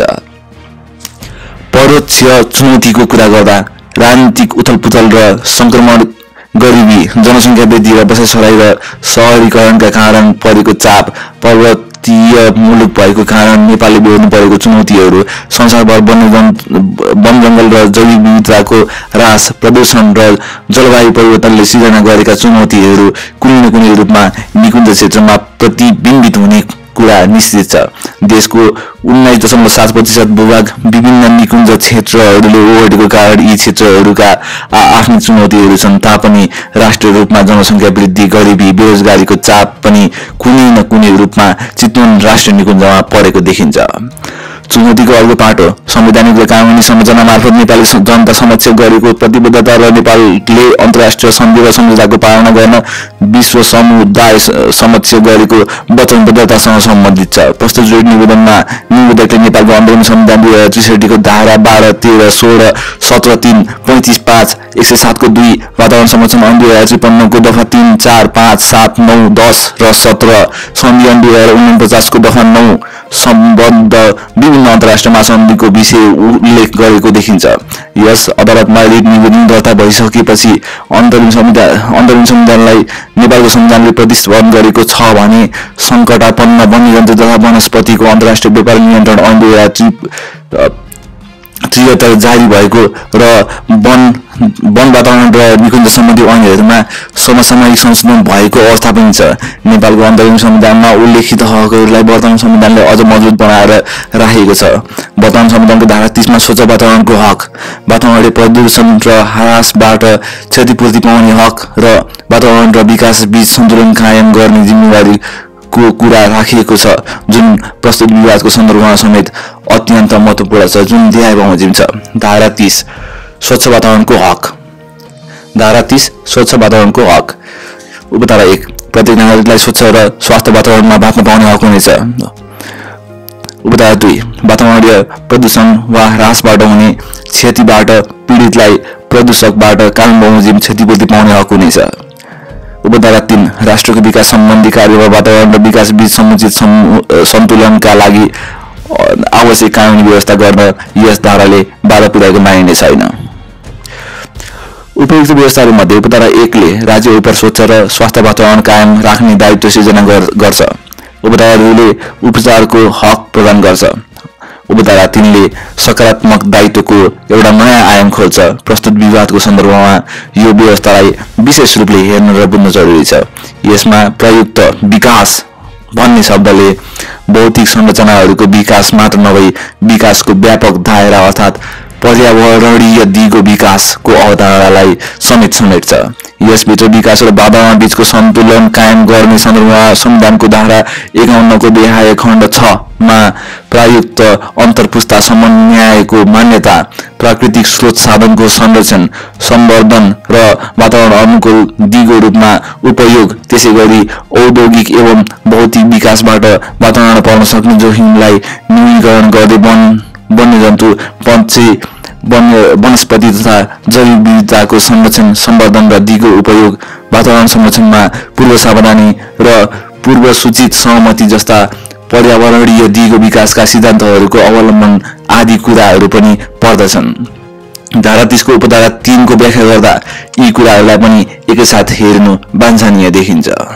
संविधानको परिपालना राज्यको प्रमुख दायित्व हुने कुरा त छँदैछ। विश्व समुदायको एउटा जिम्मेवार सदस्यको नाताले नेपालले आफू पक्ष रहेको अन्तर्राष्ट्रिय सन्धिहरूको परिपालना पनि गर्नुपर्ने हुन्छ। जुन समयमा चितवन राष्ट्रिय निकुञ्जको स्थापना भयो सोही समयको हाराहारी तथा प्राकृतिक र सांस्कृतिक विश्व सम्पदा संरक्षण सम्बन्धी महासन्धि, त्यसैगरी सङ्कटापन्न वन्यजन्तु र तथा वनस्पतिको अन्तर्राष्ट्रिय व्यापार विरुद्धको महासन्धि र रामसार महासन्धि जारी भएको पाइन्छ। त्यसैगरी जारी भएका कैयौं महासन्धिहरू मध्ये जैविक विविधता महासन्धि, जलवायु परिवर्तन सम्बन्धी महासन्धिहरू सम्पदा संरक्षण र वातावरण संरक्षणको दृष्टिबाट महत्त्वपूर्ण छन्। त्यसो त नेपाल पक्ष रहेको अन्तर्राष्ट्रिय महासन्धिको संख्या ठूलो छ, तर सोमध्ये यहाँ उल्लेखित महासन्धिहरू प्रस्तुत विवादको सन्दर्भमा विशेष रूपले विचारणीय छन्। विश्व समुदाय समक्ष महासन्धिका व्यवस्थाहरूको परिपालना गर्छु भनी प्रतिबद्धता जाहेर गर्ने तर देशभित्र भरि मनपरी गर्ने छुट कुनै पनि सभ्य राष्ट्रलाई हुँदैन। हाम्रो जस्तो सभ्य सुसंस्कृत र लोकतान्त्रिक मुलुकलाई त यस्तो छुट हुने कुरै भएन। उल्लेखित महासन्धिहरू मध्ये प्राकृतिक र सांस्कृतिक विश्व सम्पदा संरक्षण सम्बन्धी महासन्धि 1972 अन्तर्गत संरक्षण सूचीमा रहेको विश्व सम्पदाहरू मध्ये चितवन राष्ट्रिय निकुञ्ज पनि एक हो। यो निकुञ्ज नेपालकै अनुरोधमा सन् 1984 मा विश्व सम्पदा सूचीमा राखिएको। सूचीमा राख्दा यसको प्राकृतिक सुन्दरता, पारिस्थितिक प्रक्रिया र सङ्कटापन्न वन्यजन्तु तथा वनस्पतिको वासस्थल रहेको भन्ने 3 आधारमा यो सूचीकृत भएको देखिन्छ। त्यसैले आफैले सम्पदा सूचीमा राख्नुको सोझो अर्थ ती सम्पदाहरू हामीलाई पूर्वजहरूले नासोको रूपमा हस्तान्तरण गरेका हुन् र तिनलाई हामीले जुन रूपमा प्राप्त गरेका छौं भावी पुस्तालाई पनि सोही रूपमा हस्तान्तरण गर्छौं। ती सम्पदालाई प्रत्यक्ष वा परोक्ष रूपमा क्षति पुर्याउने कार्य गर्दैनौं भनी विश्व समुदाय समक्ष वचनबद्धता व्यक्त गर्नु भन्ने हुन्छ। त्यसैगरी सङ्कटापन्न वन्यजन्तु तथा वनस्पतिको अन्तर्राष्ट्रिय व्यापार विरुद्धको महासन्धि 1973 ले सो महासन्धिको अनुसूची 1 मा रहेको दुर्लभ वन्यजन्तु र वनस्पतिको जुनसुकै हालतमा पनि संरक्षण गरिनुपर्ने कुरालाई ओर्ल्याउँछ। महासन्धिले लोपोन्मुख वन्यजन्तु र वनस्पतिलाई अनुसूची 2 मा र संरक्षण र नियमनको दरकार भएका अन्य वन्यजन्तु र वनस्पतिलाई अनुसूची 3 मा राखिएको छ। सो महासन्धिको कार्यान्वयन गर्न हाम्रो संसदले सङ्कटापन्न वन्यजन्तु तथा वनस्पतिको अन्तर्राष्ट्रिय व्यापार नियन्त्रण ऐन 2073 जारी गरेको छ र सो ऐनले महासन्धिको अनुसूचीमा उल्लेखित वन्यजन्तु र वनस्पतिलाई सङ्कटापन्न वन्यजन्तु वा वनस्पतिको वर्गमा राखी ती वन्यजन्तु र वनस्पतिको चोरी, सिकारी र विनाशलाई अपराधजन्य कार्य मानेको कुरा यहाँ विशेष स्मरणीय छ। माथि उल्लेख गरिएका महत्त्वपूर्ण महासन्धि मध्ये अर्को महासन्धि अन्तर्राष्ट्रिय महत्त्वका सिमसार र विशेषतः जलचरहरूको वासस्थान संरक्षण सम्बन्धी रामसार महासन्धि 1971 हो। यो महासन्धि अन्तर्गतको दायित्व निभाउने क्रममा नेपालले चितवन राष्ट्रिय निकुञ्जको मध्यवर्ती क्षेत्रमा रहेको 20,000 ताललाई पनि संरक्षित क्षेत्र भनी सूचीकृत गरेको छ। रामसार महासन्धिको पक्ष राष्ट्रको नाताले सो ताल र यसको पारिस्थितिक प्रणालीको संरक्षण गर्नु अब हाम्रो राष्ट्रिय कर्तव्य बनेको छ। पारिस्थितिक प्रणालीभित्र तालको प्राकृतिक वा भौगोलिक सीमाभित्र मात्र सीमित नरही यसको पारिस्थितिक सम्बन्धले जोड्ने समस्त क्षेत्र समेत पर्दछ। माथि उल्लेख गरिएको चौथो महासन्धि जैविक विविधता महासन्धि 1992 हो। माथि उल्लेखित गरिएको चौथो महासन्धि जैविक विविधता महासन्धि 1992 हो। मानवका कार्यहरूबाट विश्वव्यापी रूपमा जैविक विविधतामा आएको ह्रासको सन्दर्भमा जैविक विविधताको अन्तर्निहित महत्त्व इन्ट्रिन्सिक भ्यालु र यसको पारिस्थितिक अनुवंशिक सामाजिक आर्थिक शैक्षिक वैज्ञानिक सांस्कृतिक र मनोरञ्जनात्मक महत्त्व समेतलाई दृष्टिगत गरी महासन्धिले जैविक विविधताको रक्षा गर्ने कार्यलाई मानव मात्रको साझा चासो common concern of human kind को विषय मानेको छ।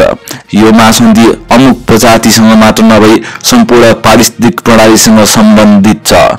जैविक विविधता अन्तर्गत अनुवंशीय प्रजातिजन्य र पारिस्थितिक प्रणालीको विविधता genetic species and ecosystem diversity पर्छ।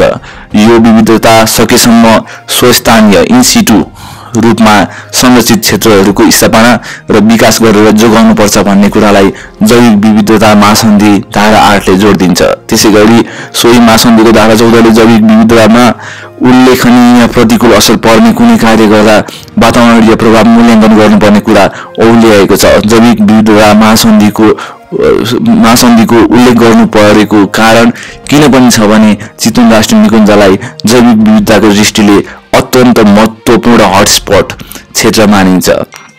जैविक विविधता जोगाउन हटस्पट जोगाउनु र यिनै क्षेत्रबाट संरक्षण सम्बन्धी कार्यहरू सुरु गरिनुपर्छ।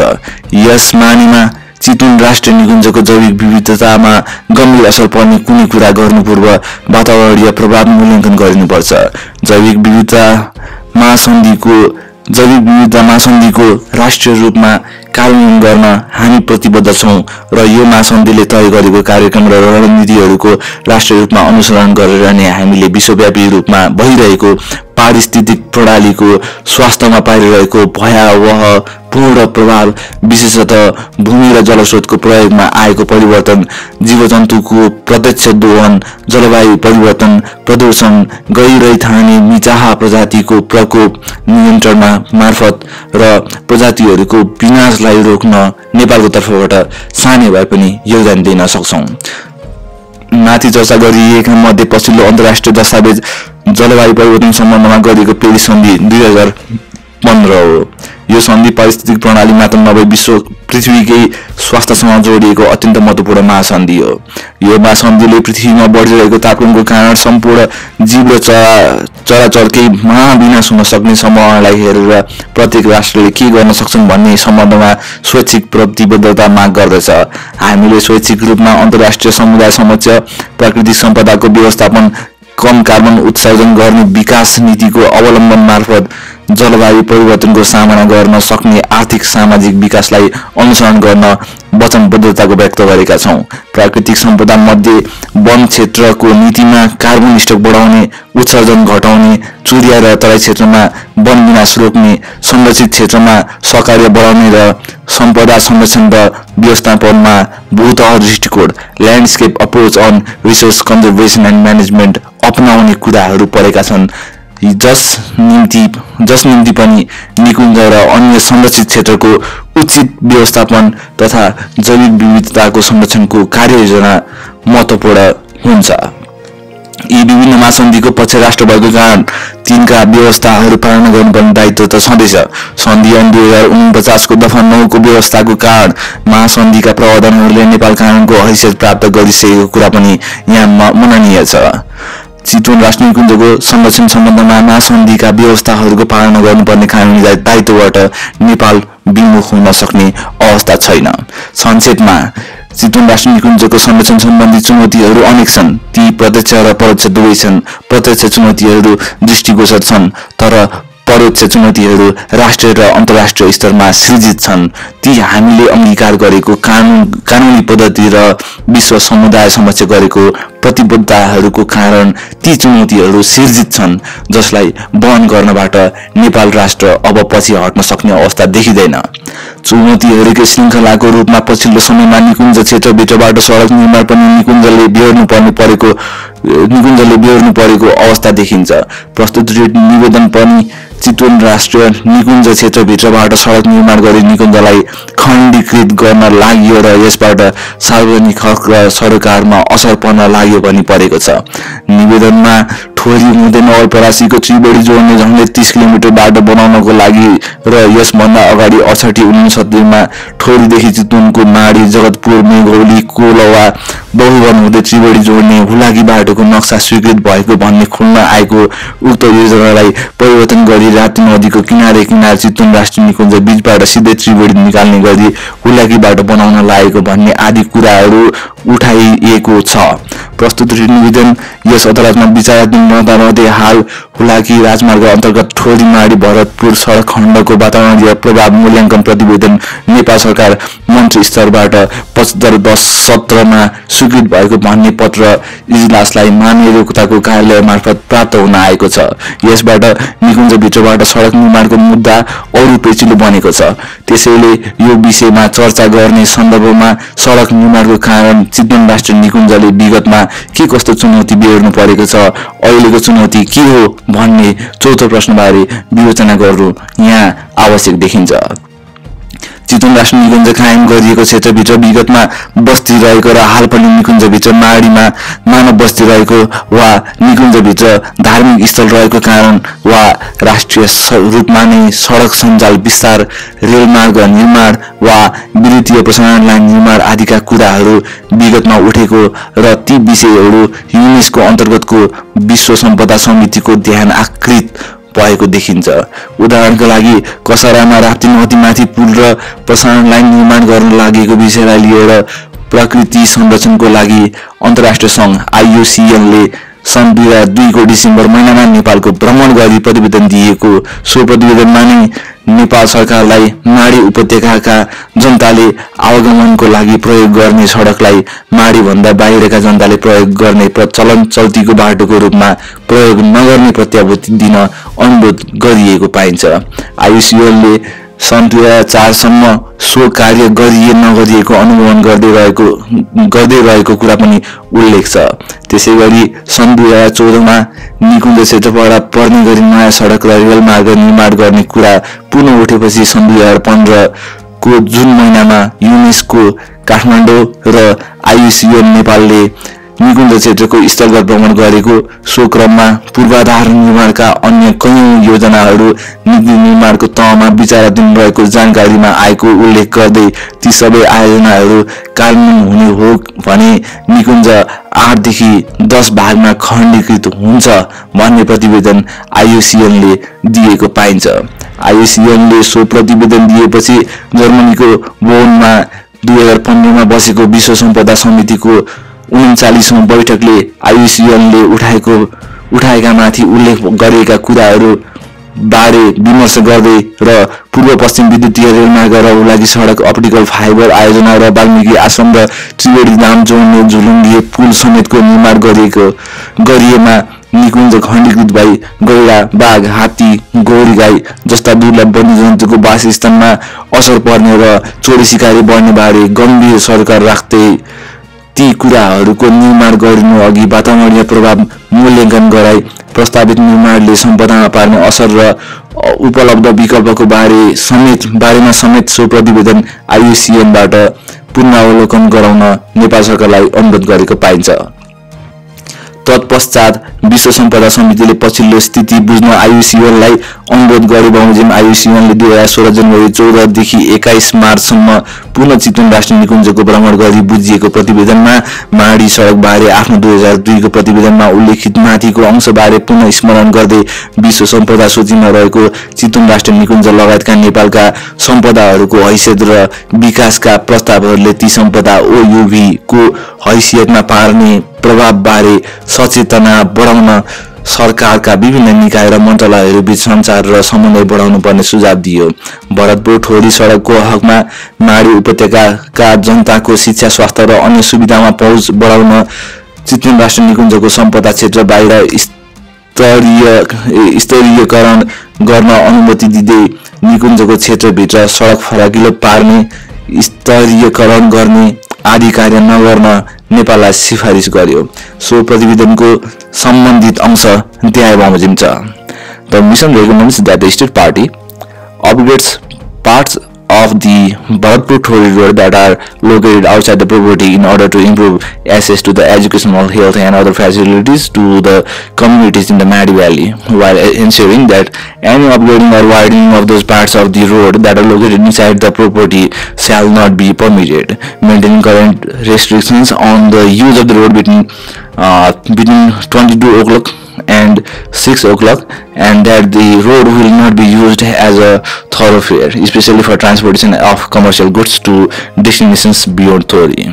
साथै प्रतिवेदनले निकुञ्जको सम्पत्तिलाई कुनै तरहले चिरमा खण्डीकरण गर्ने सम्भावना भएमा तत्काल चर्चामा चलेका वा भविष्यमा प्रस्तावित हुन सक्ने क तराई हुलाकी सडक, ख प्रदेश 3 र प्रदेश 4 द्वारा प्रस्ताव गरिएका चीन भारत व्यापारिक मार्ग, ग दुम्की वास त्रिवेणी सडक, ग माडी वाल्मीकि आश्रम सडक, न ठोरी मलेखु सडकहरूको बारेमा तिनीहरूले सम्पदाको उत्कृष्ट विश्वव्यापी महत्त्व ओयुबी मा पार्ने प्रभाव विकल्पहरूको उपलब्धता समेतलाई दृष्टिगत गरेर ती सडकहरू निर्माण गरिने छैनन् भन्ने प्रत्याभूति नेपालले दिनुपर्ने सुझाव दियो। साथै प्रतिवेदनमा पूर्व पश्चिम विद्युतीय रेलमार्ग निकुञ्ज क्षेत्रबाट पर्ने गरी विस्तार गर्न हाल प्रस्ताव गरिएको मार्गबाट बनाउने अनुमति दिइने छैन, बरु निकुञ्ज बाहिरबाट पर्ने गरी लगिनेछ भन्ने दृढ प्रत्याभूति दिनुपर्ने। त्यसैगरी त्रिवेणी धाम वाल्मीकि आश्रम जोड्ने झुलुङ्गे पुल र पदमार्ग सम्बन्धी कुनै निर्माण नेपालको विद्यमान कानून र आईयूसीएन विश्व सम्पदाको वातावरणीय अध्ययनबारे तयार गरेको सुझाव IUCN's world heritage advice note on environmental assessment समेतलाई मध्यनजर गर्दै तयार गरिएको वातावरणीय प्रभाव अध्ययन EIA बेगर गर्ने छैन भनी सुनिश्चितता गरिनुपर्ने भन्ने समेत सुझाव र प्रस्तावित वीरगञ्ज ठोरी सडकको हकमा पनि सो सडकले माडी उपत्यका हुँदै व्यापारिक सामानहरूको परिवहनको माग बढ्न सक्ने र त्यसले निकुञ्जको सम्पदामा पार्न सक्ने प्रत्यक्ष परोक्ष र समयक्रममा बढ्ने प्रभाव direct indirect and cumulative impacts on OUV of the property समेतलाई दृष्टिगत गर्दै आईयूसीएन को world heritage advice note on environmental assessment समेत हेरी गरिएको विस्तृत वातावरणीय प्रभाव मूल्याङ्कन थरो EIA पश्चात मात्र गर्नुपर्ने भन्ने समेत सुझाव दिएको पाइयो। पछिल्लो समयमा चितवन उपत्यका भएको जनसङ्ख्या वृद्धि, निकुञ्जभित्र र बाहिर राजनीतिक स्वार्थ, भोटको राजनीति समेतका सतहमा देखिने र नदेखिने अनेकौं गतिविधिद्वारा संरक्षण पक्षीय शक्ति कमजोर भई विश्व सम्पदा सूचीमा रहेको चितवन राष्ट्रिय निकुञ्जको सम्पदा संरक्षण कार्यको उपेक्षा हुने, निकुञ्ज क्षेत्रमा प्राकृतिक स्रोतको दोहन, अतिक्रमण, चापका कारण प्रत्यक्ष परोक्ष कालक्रममा थपिने प्रतिकूल वातावरणीय प्रभाव बढ्न गई खण्डीकृत हुने, जैविक विविधता एवं दुर्लभ वन्यजन्तु र वनस्पतिको संरक्षण तथा पर्यावरण मार्फत राष्ट्रिय अर्थतन्त्रमा पारेको सकारात्मक प्रभाव समेत व्यवस्था हुने स्थिति बन्न गएको संकेतहरू देखिएको परिप्रेक्ष्यमा प्रस्तावित र छलफलका विभिन्न चरणमा रहेका निर्माण सम्बन्धी प्रस्तावहरूलाई रोक्न आईयूसीएनले दिएको उक्त प्रतिवेदन महत्त्वपूर्ण हुने देखिन्छ। उक्त प्रतिवेदन पेश भए पश्चात विश्व सम्पदा समितिको 41औं बैठकले गरेको निर्णयमा आईयूसीएनले दिएको सो प्रतिवेदनका कुराहरू कुनै विलम्ब नगरी पूर्ण रूपमा कार्यान्वयन गर्न र 2018 को डिसेम्बर 1 भित्र प्रतिवेदनमा उल्लेखित प्रत्येक सुझावको कार्यान्वयन सम्बन्धमा हासिल गरिएको प्रगति सहित सम्पदाको संरक्षणमा गरिएको सबै कार्यहरूको खुलासा सहितको अद्यावधिक प्रतिवेदन updated report on the state of the conservation माग गर्ने निर्णय गरेको भन्ने सरकारको तर्फबाट यस अदालतलाई जानकारी दिएको छ। उक्त निर्णयको अनुच्छेद 4, 5, 6 र 7 निकुञ्ज क्षेत्रबाट गर्न लागिएका निर्माण र प्रस्तुत विवादसँग समेत सम्बन्धित देखिँदा जस्ताको तस्तै उल्लेख गरिएको छ। Welcomes the state party's decision to undertake an environmental impact assessment EIA for the alternative alignment of the east-west electric railway that operates the property and the initiation of an EIA for the Tribenidan Balmiki suspension bridge, and request the state party to submit copy of those EIA to the World Heritage Center for review by IUCN as soon as they are available. Also request that the state party to make an unequivocal commitment not to allow the development of East-West Electric Railway and the Tarai-Hulaki Highway to proceed along their proposed alignments through the property, and not to offer any other new roads or reopening upgrading of old roads through the property, including the proposed Dhumki-Bas Triveni Road, the Mahdi Balmiki Shram Road, the State 3 and State 4 proposed China-India trade links, and the Thori-Malikul Road. Considers that if any of the aforementioned roads and railway developments were to proceed according to their proposed alignments through the property, they would represent a clear potential danger to the outstanding universal value (OUV) of the property, in accordance with paragraph 180 of the operational guidelines, and a clear basis for inscription of the property on the list of World Heritage in danger. Notes with concern that the Chittagong District Road Office has called a tender for tarmacking the Bhaktapur Thori Road through the property, and further request the state party to ensure that any upgrading of the parts of the Bhaktapur Thori Road that are located inside the property, including blacktopping and widening, not be permitted. Chitwan राष्ट्र निकुञ्ज र यसको सम्पदा संरक्षणको चुनौतीको सन्दर्भमा आयुसिएनले पटक गरेको अध्ययन र विश्व सम्पदा समितिको उपयुक्त निर्णयले नेपालभित्र भइरहेका र हुन खोजेका कार्यहरूबारे स्पष्ट त जे कुरा भनेको छ सो भन्दा धेरै कुरा संकेत गरेको छ। समग्रमा ती संकेतहरू शुभ छैनन्। निकुञ्जको सम्पदा संरक्षण प्रत्यक्ष परोक्ष र प्रकारान्तरले प्रभाव पार्ने गरी तिनले जे कुराको प्रस्ताव गरेका छन् ती प्रस्तावहरू कि त क्षणिक स्वार्थद्वारा वशीभूत छन् कि लोक रिजाइतर्फ केन्द्रित छन् भन्ने देखिएको छ।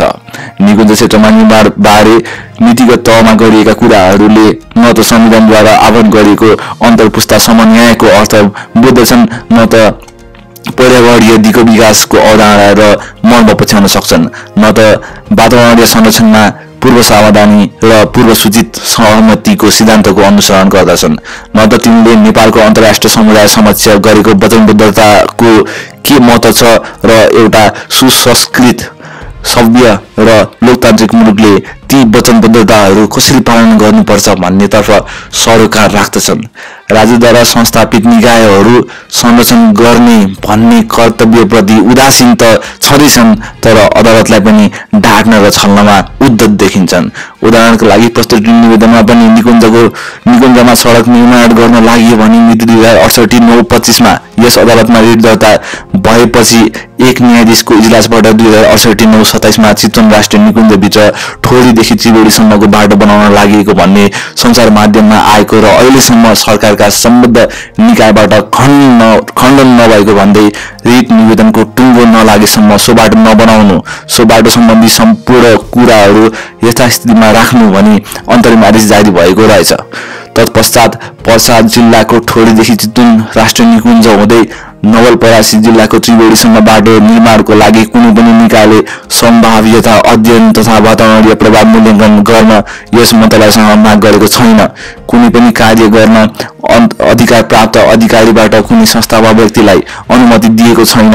उक्त बाटो निर्माण सम्बन्धमा मन्त्रालयलाई कुनै जानकारी छैन र मन्त्रालयले कुनै सहमति स्वीकृति दिएको छैन भन्ने वन तथा भू संरक्षण मन्त्रालयको लिखित जवाफ प्राप्त भएको। त्यसैगरी रिट निवेदकले निवेदनमा उल्लेख गरे अनुसार चितवन राष्ट्रिय निकुञ्जभित्र हाल कुनै बाटो संरचना वा हुलाकी मार्ग निर्माण गर्ने निर्णय वा विभागबाट भएको छैन भन्ने सडक विभागको लिखित जवाफ र रिट निवेदकले आफ्नो निवेदनमा उल्लेख गरे अनुसार चितवन राष्ट्रिय निकुञ्जभित्र हाल कुनै सडक निर्माण, अन्य संरचना वा हुलाकी मार्ग निर्माण गर्ने निर्णय नगरिएको परिप्रेक्ष्यमा निवेदकले हाइपोथेटिकल बेसिसमा अनुमानको भरमा दिएको रिट निवेदन खारेज गरी पाऊँ भन्ने समेत बेहोराको नेपाल सरकारका तत्कालीन भौतिक योजना तथा निर्माण मन्त्रीले लिखित जवाब पेश गरेको देखिन्छ। उक्त लिखित जवाब पेश भएपछि तत्कालीन भौतिक योजना तथा निर्माण मन्त्री स्वयंले नै अन्तरिम आदेश खारेज गरी पाऊँ भनी मिति 68-11-30 निवेदन दिएको र तत्पश्चात यस अदालतको संयुक्त इजलासबाट मिति 69-1-13 अन्तरिम आदेश खारेज भएको देखिन्छ। तर तर जब अन्तरिम आदेश खारेज भयो, निकुञ्जभित्र मन लागेको कुरा गर्न बाटो खुल्यो भने जस्तो परिस्थिति निर्माण भएको देखिन्छ। आइयुसिएनको माथि उल्लेखित प्रतिवेदन र यस अदालतलाई माननीय अधिवक्ताको कार्यालय मार्फत प्राप्त हुलाकी राजमार्ग निर्देशनालयको मिति 2075/8/9 को पत्र, सडक विभागको टिप्पणी र पत्रचार हेर्दा वीरगञ्ज ठोरी सडक खण्डमा सडक निर्माण कार्य यन्त्रवत चालू रहेको र ठोरी माडी भरतपुर खण्डमा सडक निर्माणको लागि वातावरणीय प्रभाव मूल्याङ्कनको कार्य भई वन तथा वातावरण मन्त्रालय माननीय मन्त्री स्तरबाट उक्त प्रतिवेदन मिति 2075/10/17 स्वीकृत समेत भएको पाइएबाट यस अदालत समेतलाई गुमराहमा राख्ने वा छल्न खोजेको भन्ने अनुभूति हुन आयो। कुनै रिट निवेदन अदालतमा विचाराधीन छ र आफूले नै दिएको निवेदन वा गरिएको आग्रहलाई विश्वास गरी अन्तरिम आदेश खारेज गरिएको छ भन्ने सार्वजनिक हक र सरकारको विषयमा यस अदालतमा परेको रिट निवेदनको अन्तिम टुङ्गो नलागेसम्म कुनै धैर्यता सरकारमा रहनुपर्दछ। यस्तो धैर्यता रहन्छ भन्ने स्वाभाविक अपेक्षा अदालतको हुन्छ, तर यहाँ त्यसो नगरिएको देखिँदा विपक्षीहरूबाट संविधान, कानून र अन्तर्राष्ट्रिय कानूनको अपेक्षा पूरा गर्न खोजिएको रहेछ भन्न सकिएन। सरकारले जवाफबाट सिर्जित रिट निवेदन विचाराधीन हुँदाहुँदै विकसित परिस्थितिबारे यति भनेर अब प्रस्तावित ठोरी माडी भरतपुर खण्ड सडक निर्माण सम्बन्धमा गरिएको वातावरणीय प्रभाव मूल्याङ्कन प्रतिवेदनले संरक्षणका चुनौतीहरूलाई सम्बोधन गर्न सकेको छ वा छैन, यो प्रतिवेदन स्वीकार्य छ वा छैन भन्ने अर्को सान्दर्भिक प्रश्न चर्चा गरौँ। यस अदालतलाई माननीय अधिवक्ताको कार्यालय मार्फत ठोरी माडी भरतपुर सडक खण्डको वातावरणीय प्रभाव मूल्याङ्कन सम्बन्धी हुलाकी सडक आयोजनाले तयार पार्न लगाएको प्रतिवेदनको एक प्रति प्राप्त भएको छ। सो सडक हुलाकी सडक आयोजनाले नै निर्माण गर्न लागेको र त्यसले पर्साको ठोरीबाट निकुञ्ज भित्रको माडी क्षेत्र हुँदै भरतपुरको हाकिम चोकसम्म 71 किलोमिटर लामो र 15 मिटर राइट अफ वे कायम गरिएको भन्ने देखिन्छ। यो सडकबारे प्रतिवेदनको निष्कर्ष र सुझावमा यो आयोजना कार्यान्वयन गर्न उपयुक्त देखिएकोले कार्यान्वयनका लागि सुझाव गरिएको छ भन्ने उल्लेख भएको पाइन्छ। तर प्रतिवेदन हेर्दा चितवन राष्ट्र निकुञ्ज विश्व सम्पदा सूचीमा परेको निकुञ्ज भन्नु बाहेक यसमा युनेस्को र आइयुसिएनले गरेका अध्ययनहरू, विश्व सम्पदा समितिमा गरिएका छलफल र निर्णयबारे कुनै कुरा उल्लेख भएको वा विश्व सम्पदा सूचीमा रहेका सम्पदाहरूको वातावरणीय अध्ययन सम्बन्धी सुझाव वा मार्गदर्शन आदि हेरी तिनको अनुसरण वा विश्लेषण आदि केही गरिएको पाइँदैन। प्रतिवेदन तयार गर्नु पूर्व निकुञ्ज प्रशासनसँग हातेमालो गरी संरक्षणको कार्यमा जुटेका राष्ट्रिय तथा अन्तर्राष्ट्रिय गैर सरकारी संस्थाहरू, वातावरणविद, निकुञ्जको सुरक्षा गरिरहेको नेपाली सेना आदि कसैसँग परामर्श गरिएको, उनीहरूको प्रस्तावित सडकलाई कसरी हेर्छन् वा यसले पार्ने प्रभावबारे उनीहरू के सोच्छन्, विकल्पहरूको बारेमा उनीहरूको धारणा छ भन्ने आदि बुझिएको वा लिखित सुझाव लिएको देखिँदैन। सरकार सार्वजनिक सम्पत्तिको मालिक होइन, न्यासी मात्र हो। प्राकृतिक स्रोत वा सम्पदाको न्यास नेपालका सम्पूर्ण जनता, वर्तमान एवं भावी पुस्ताको हितको लागि राखिएको हुँदा स्रोतको परिचालनको विषयमा देशका समस्त जनताको हित नहेरी सीमित व्यक्ति वा समुदायको लाभको लागि उसले जे पनि गर्छु भन्न मिल्दैन। प्राकृतिक स्रोतहरू राष्ट्रका समस्त जनता, वर्तमान र भावी पुस्ता वा सन्तति समेतका सम्पत्ति हुन् भन्ने कुरालाई सरकारले बुझ्नु र मनन गर्नुपर्छ। सार्वजनिक न्यायको सिद्धान्त पब्लिक ट्रस्ट डोक्ट्रिनले यही मान्यतालाई आत्मसात गर्दछ। सर्वोच्च अदालतले यो सिद्धान्तलाई हाम्रो न्यायिक पद्धतिको एक अङ्ग बनाइसकेको छ। सार्वजनिक न्यायको कुरा वातावरणीय प्रभाव मूल्याङ्कनको विषयमा पनि लागू हुन्छ। वातावरणीय प्रभाव मूल्याङ्कन सम्बन्धी अध्ययन प्राकृतिक सम्पदाको विखण्डन वा स्रोतको अनियन्त्रित दोहनलाई सघाउने विचारले प्रक्रियासम्म पुर्याउनको लागि गरिने विषय होइन। यो एउटा वैज्ञानिक अध्ययन हो। विशेषज्ञहरूले विज्ञान र वैज्ञानिक पद्धतिको दुरुपयोग वा उपहास गर्न मिल्दैन। त्यस्तो गरिएमा उनीहरूले आर्जन गरेको विद्या, ज्ञान र सिपको उपहास हुने गर्छ। निकुञ्ज क्षेत्रबाट सडक निर्माणकै विषयमा वातावरणीय मूल्याङ्कन गर्दा यस अदालतले यस पूर्व पनि प्रस्तावित आयोजनाको सट्टा अन्य कुनै विकल्प छ र यस विकल्पको अनुसरण गर्दा वातावरण नोक्सानीलाई बचाउन सकिने स्थिति छ भन्ने विकल्पले नै सर्वाधिक प्राथमिकता पाउनुपर्छ। वातावरणीय प्रभाव मूल्याङ्कन गर्दा हर सम्भव विकल्पको अध्ययन गरिने प्रावधान रहेकोले विकल्पको छनौट गर्दा वातावरण संरक्षणलाई मूल उद्देश्य मानिनु पर्दछ भनेको छ। यसबाट वातावरणीय प्रभाव मूल्याङ्कन कुनै कार्य गर्नका लागि पूरा गर्नुपर्ने औपचारिकता मात्र होइन भन्ने कुरालाई यस अदालतले गम्भीरतापूर्वक लिएको पाइन्छ, जुन कुरा यहाँ विशेष रूपमा स्मरणीय छ।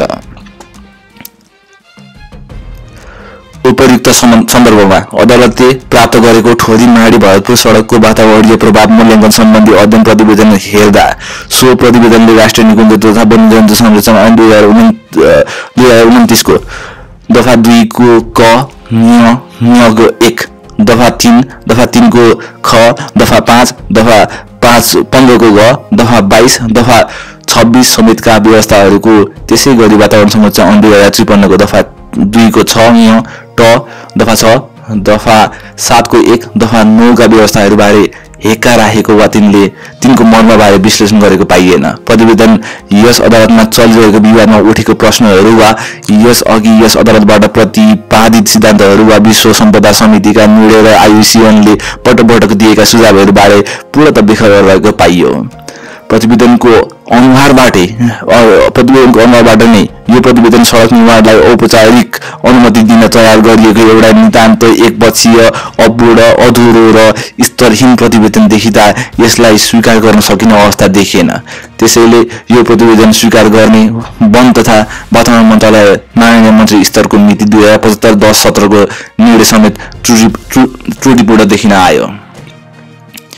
माथि विभिन्न खण्डमा चितवन राष्ट्रिय निकुञ्जको महत्त्व र यसको संरक्षणमा देखिएको चुनौतीहरू, विश्व सम्पदा समितिले देखाएको सरोकार, हाल प्रस्तावित ठोरी माडी भरतपुर सडक निर्माण विषयले थपेको चुनौती र सो क्रममा गरिएको वातावरणीय प्रभाव मूल्याङ्कनमा भएका प्रयास समेतको विषयमा चर्चा र विश्लेषण गरेपछि अब निवेदकको मागमा बमोजिम रिट जारी गर्नुपर्ने हो वा होइन भन्ने अन्तिम प्रश्नबारे विचार गरौँ।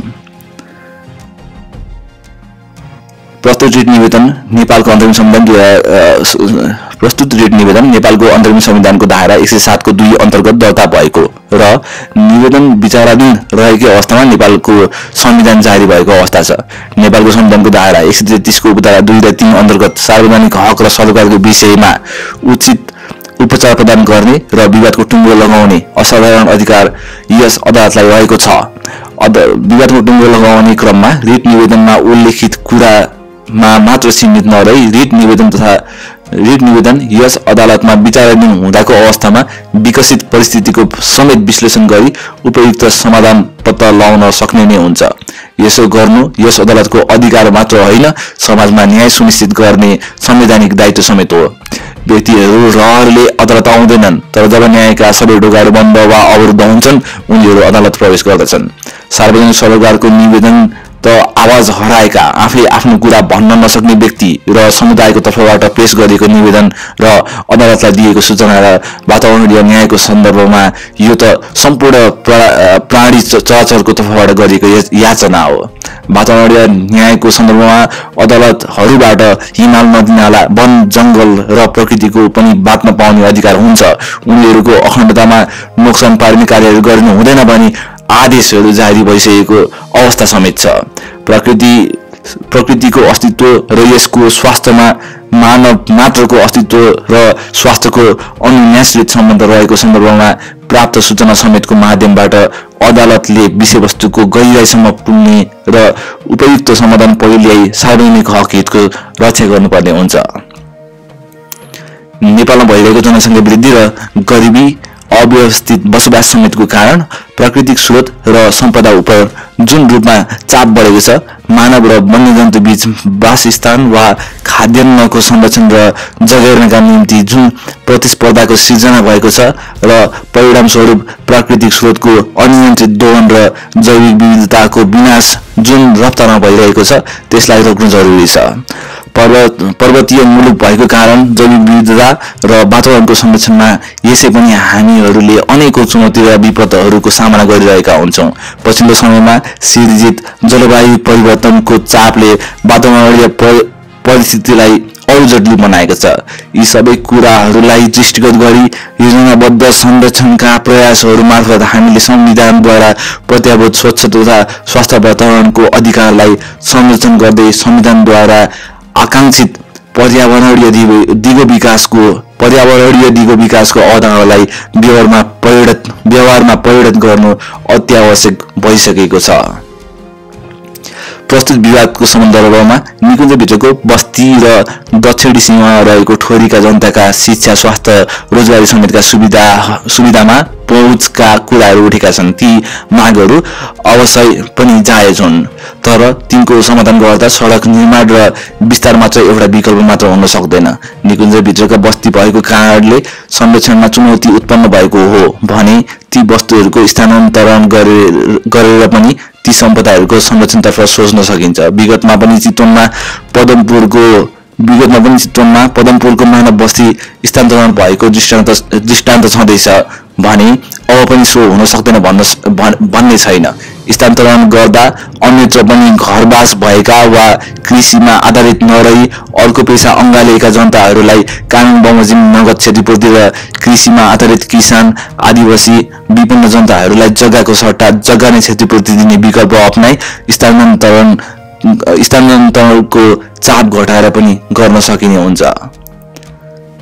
विश्व सम्पदा समितिले निकुञ्ज भित्रको बाटो चौडा बनाउने कार्य र माडी वा ठोरीका जनताले आवागमन बाहेक हुलाकी सडकको अङ्गको आम रूपमा यातायातका साधन चल्ने राजमार्गको रूपमा सडकलाई प्रयोग गर्न नहुने कुरालाई आफ्नो निर्णयमा स्पष्टसँग उल्लेख गरिएको छ। राष्ट्रिय निकुञ्जको कार्यालय र वन्यजन्तु विभागको लिखित जवाफ हेर्दा दुवै निकायहरू सडक निर्माणको विपक्षमा रहेको स्पष्ट देखिन्छ। वातावरणीय प्रभाव मूल्याङ्कन गर्दा यी दुई निकायसँग परामर्श गरिएको वा उनीहरूको सहमति लिएको देखिँदैन। राष्ट्रिय निकुञ्ज तथा वन्यजन्तु संरक्षण ऐन 2029 को दफा 5 ले निकुञ्जको सहमति बेगर निकुञ्जभित्र सडक निर्माण गर्न, रुख काट्न, वन्यजन्तु वा वनस्पतिलाई नोक्सान पुर्याउने अन्य कार्य गर्न वर्जित गरेको छ। कानुनद्वारा जसबाट अनुमति लिनुपर्ने भनिएको छ उसैबाट लिनुपर्ने तालुक निकाय वा अन्य कुनै सरकारी निकाय वा मन्त्रालयबाट सहमति लिएको छ भन्ने कुराले कानुनी आवश्यकता पूर्ण हुँदैन र त्यसले कुनै अर्थ पनि राख्दैन। यस परिप्रेक्ष्यमा समेत निकुञ्ज क्षेत्रभित्रबाट पर्ने गरी हुलाकी सडक आयोजनाको अगुवाईमा जुन सडक निर्माणको कार्य हुन गइरहेको छ सो संविधान, कानुन र नेपाल पक्ष रहेको अन्तर्राष्ट्रिय महासन्धिका व्यवस्था समेतको विपरीत रहेछ भन्ने देखिँदा सो रोक्नु न्यायको रूपमा जरुरी देखियो। तसर्थ उपयुक्त आधार कारणहरू समेतको सन्दर्भमा हेर्दा संक्षेपमा चितवन राष्ट्रिय निकुञ्जभित्रबाट निकुञ्जलाई खण्डित हुने गरी हुलाकी सडक निर्माण गर्न लागि विषयलाई लिएर सार्वजनिक सरोकारको विषय भन्दै प्रस्तुत रिट निवेदन दर्ता भएको पाइएको र लिखित जवाफ हेर्दा चितवन राष्ट्रिय निकुञ्ज कार्यालय र वन्यजन्तु विभागको लिखित जवाफमा निकुञ्जको जैविक विविधता र वातावरणमा प्रतिकूल प्रभाव पर्ने, दुर्लभ वन्यजन्तुको वासस्थान एवं जैविक विविधता समेतको प्रतिकूल हुने गरी बाटो निर्माण गर्न नहुने कुरा स्पष्ट जिकिर रहेको देखियो। साथै अन्य विपक्षीहरूले समेत सडक निर्माण विषयमा कुनै कार्यान्वयन भएको छैन भन्ने किसिमको जिकिर लिएको पनि मिसिलबाट देखियो। प्रस्तुत रिट निवेदन मिति 2068-9-25 यस अदालतमा दर्ता हुँदा सडक निर्माण विषयमा खासै काम नभएको भनिए पनि त्यसपछि हालसम्म अवस्था हेर्दा हुलाकी राजमार्ग अन्तर्गत वीरगञ्ज ठोरी खण्ड, ठोरी भरतपुर खण्ड, निकुञ्ज भित्रै पर्ने गरी पूर्व पश्चिम विद्युतीय रेलमार्ग, दुम्कीबास त्रिवेणी सडक, माडी वाल्मिकी आश्रम सडक, ठोरी मलेखु सडक आदि सडकहरू निर्माण गर्ने सन्दर्भमा छलफलदेखि सम्भाव्यता अध्ययन, वातावरणीय प्रभाव मूल्याङ्कन र निर्माणको प्रारम्भ गर्ने लगायतका कार्यहरू भइरहेको कुरा समेतको जानकारी प्राप्त हुन आयो। यी सडकहरू निर्माण भएमा विश्व सम्पदा सूचीमा रहेको चितवन राष्ट्रिय निकुञ्ज खतरामा पर्ने हुन्छ। सडक निर्माणकै सन्दर्भमा भरत ठोरी सडक खण्डको वातावरणीय प्रभाव मूल्याङ्कन EIA अध्ययन प्रतिवेदनलाई वन तथा वातावरणीय मन्त्रालय मन्त्री स्तरको मिति 2075-10-17 को निर्णयबाट अनुमोदन गरिएको भनी सो मन्त्रालयले मिति 2075-2-22 मा च नम्बर 792-237-75-76 भौतिक पूर्वाधार तथा यातायात मन्त्रालयलाई लेखेको पत्र पनि महानिर्देशकको कार्यालय मार्फत इजलास समक्ष पेश हुन आयो। चितवन राष्ट्रिय निकुञ्ज नेपालको सबभन्दा जेठो राष्ट्रिय निकुञ्ज मात्र नभई जैविक विविधता पर्यावरण समेतको दृष्टिबाट अत्यन्त महत्त्वपूर्ण एवं युनेस्कोद्वारा विश्व सम्पदामा सूचीकृत महत्त्वपूर्ण सम्पदा हुँदा वर्तमान र भावी पुस्ता समेतको हितका लागि सो निकुञ्जको संरक्षण र सम्वर्धन हुनु अपरिहार्य देखिन्छ। यसमा हुने जैविक एवं वातावरणीय विनाश र अतिक्रमणलाई हर तरहबाट रोकिनु पर्दछ। मिसिल संलग्न युनेस्को अन्तर्गत वर्ल्ड हेरिटेज कमिटीले पोल्यान्डको कार्गो सहरमा सन् 2017 को जुलाई 2 देखि 12 मा भएको सम्मेलनमा लिएको निर्णयले सरकारद्वारा युनेस्कोमा पेश गरिएको वातावरणीय अध्ययन प्रतिवेदनमा प्रस्तावित वीरगञ्ज ठोरी सडक लगायतका निर्माण सम्बन्धी कार्यले चितवन राष्ट्रिय निकुञ्ज जस्तो विश्वव्यापी महत्त्वका सम्पदा property of outstanding universal value OUV मा पार्ने प्रभावबारे नेपालको ध्यानाकर्षण गराएको पाइयो। साथै ठोरी भरतपुर सडकको सुदृढीकरण विस्तार कालोपत्र लगायतका कार्यहरू गर्नु हुँदैन भन्ने युनेस्कोको स्पष्ट मत रहेको पनि देखियो। त्यसैगरी वर्ल्ड हेरिटेज कमिटीले 24 अक्टोबर 2018 मा लेखेको पत्रमा वातावरणीय प्रभाव अध्ययनमा समावेश गर्नुपर्ने विषयबारे नेपाल सरकारको ध्यान आकृष्ट गराएको पनि देखियो। चितवन राष्ट्रिय निकुञ्जकै संरक्षणको सन्दर्भमा IUCN ले पनि प्रतिक्रिया दिएको देखियो। तर यस अदालत समक्ष पेश हुन आएको ठोरी भरतपुर खण्ड सडक निर्माण सम्बन्धमा गरिएको वातावरणीय अध्ययन प्रतिवेदनमा यस विषयमा स्पष्ट रूपमा समीक्षा भएको देखिएन। तसर्थ यी समस्त सन्दर्भमा प्रस्तावित ठोरी माडी भरतपुर सडकले चितवन राष्ट्रिय निकुञ्जको जैविक एवं वातावरणीय क्षेत्रमा उल्लेखनीय रूपमा पार्ने प्रतिकूल प्रभावलाई दृष्टिगत गरी सम्भावित अतिक्रमणबाट निकुञ्जको सम्पदालाई जोगाउनु समस्त नेपाली एवं अभिभावकीय भूमिका अन्तर्गत यस अदालतको संवैधानिक एवं कानुनी दायित्व हुने देखिन्छ।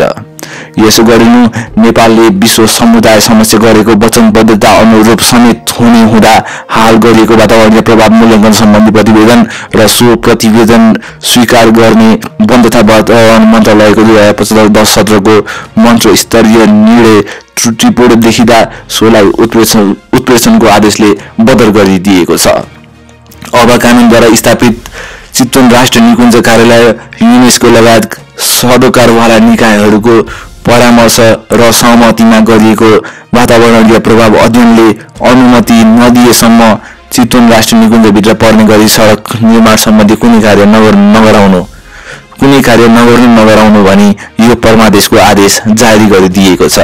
आदेशको जानकारी महानिर्देशकको कार्यालय मार्फत विपक्षीहरूलाई दिई रिट निवेदनको दायरीको लगत कटा गरी मिसिल यस अदालतको अभिलेख शाखामा बुझाइदिनु उक्त रायसँग मेरो सहमति छ। न्यायाधीश तेजबहादुर केसी, इजलास अधिकृत महेन्द्रबहादुर कार्की, इतिसम्म 2075 साल फागुन 1 गते रोज 4 शुभम। धन्यवाद। च्यानल लाइक, शेयर र सब्स्क्राइब गर्न नबिर्सनुहोला। अर्को भिडियोको साथ उपस्थित हुने बाचा गर्दै अहिले बिदा माग्छु। नमस्कार। जय नेपाल।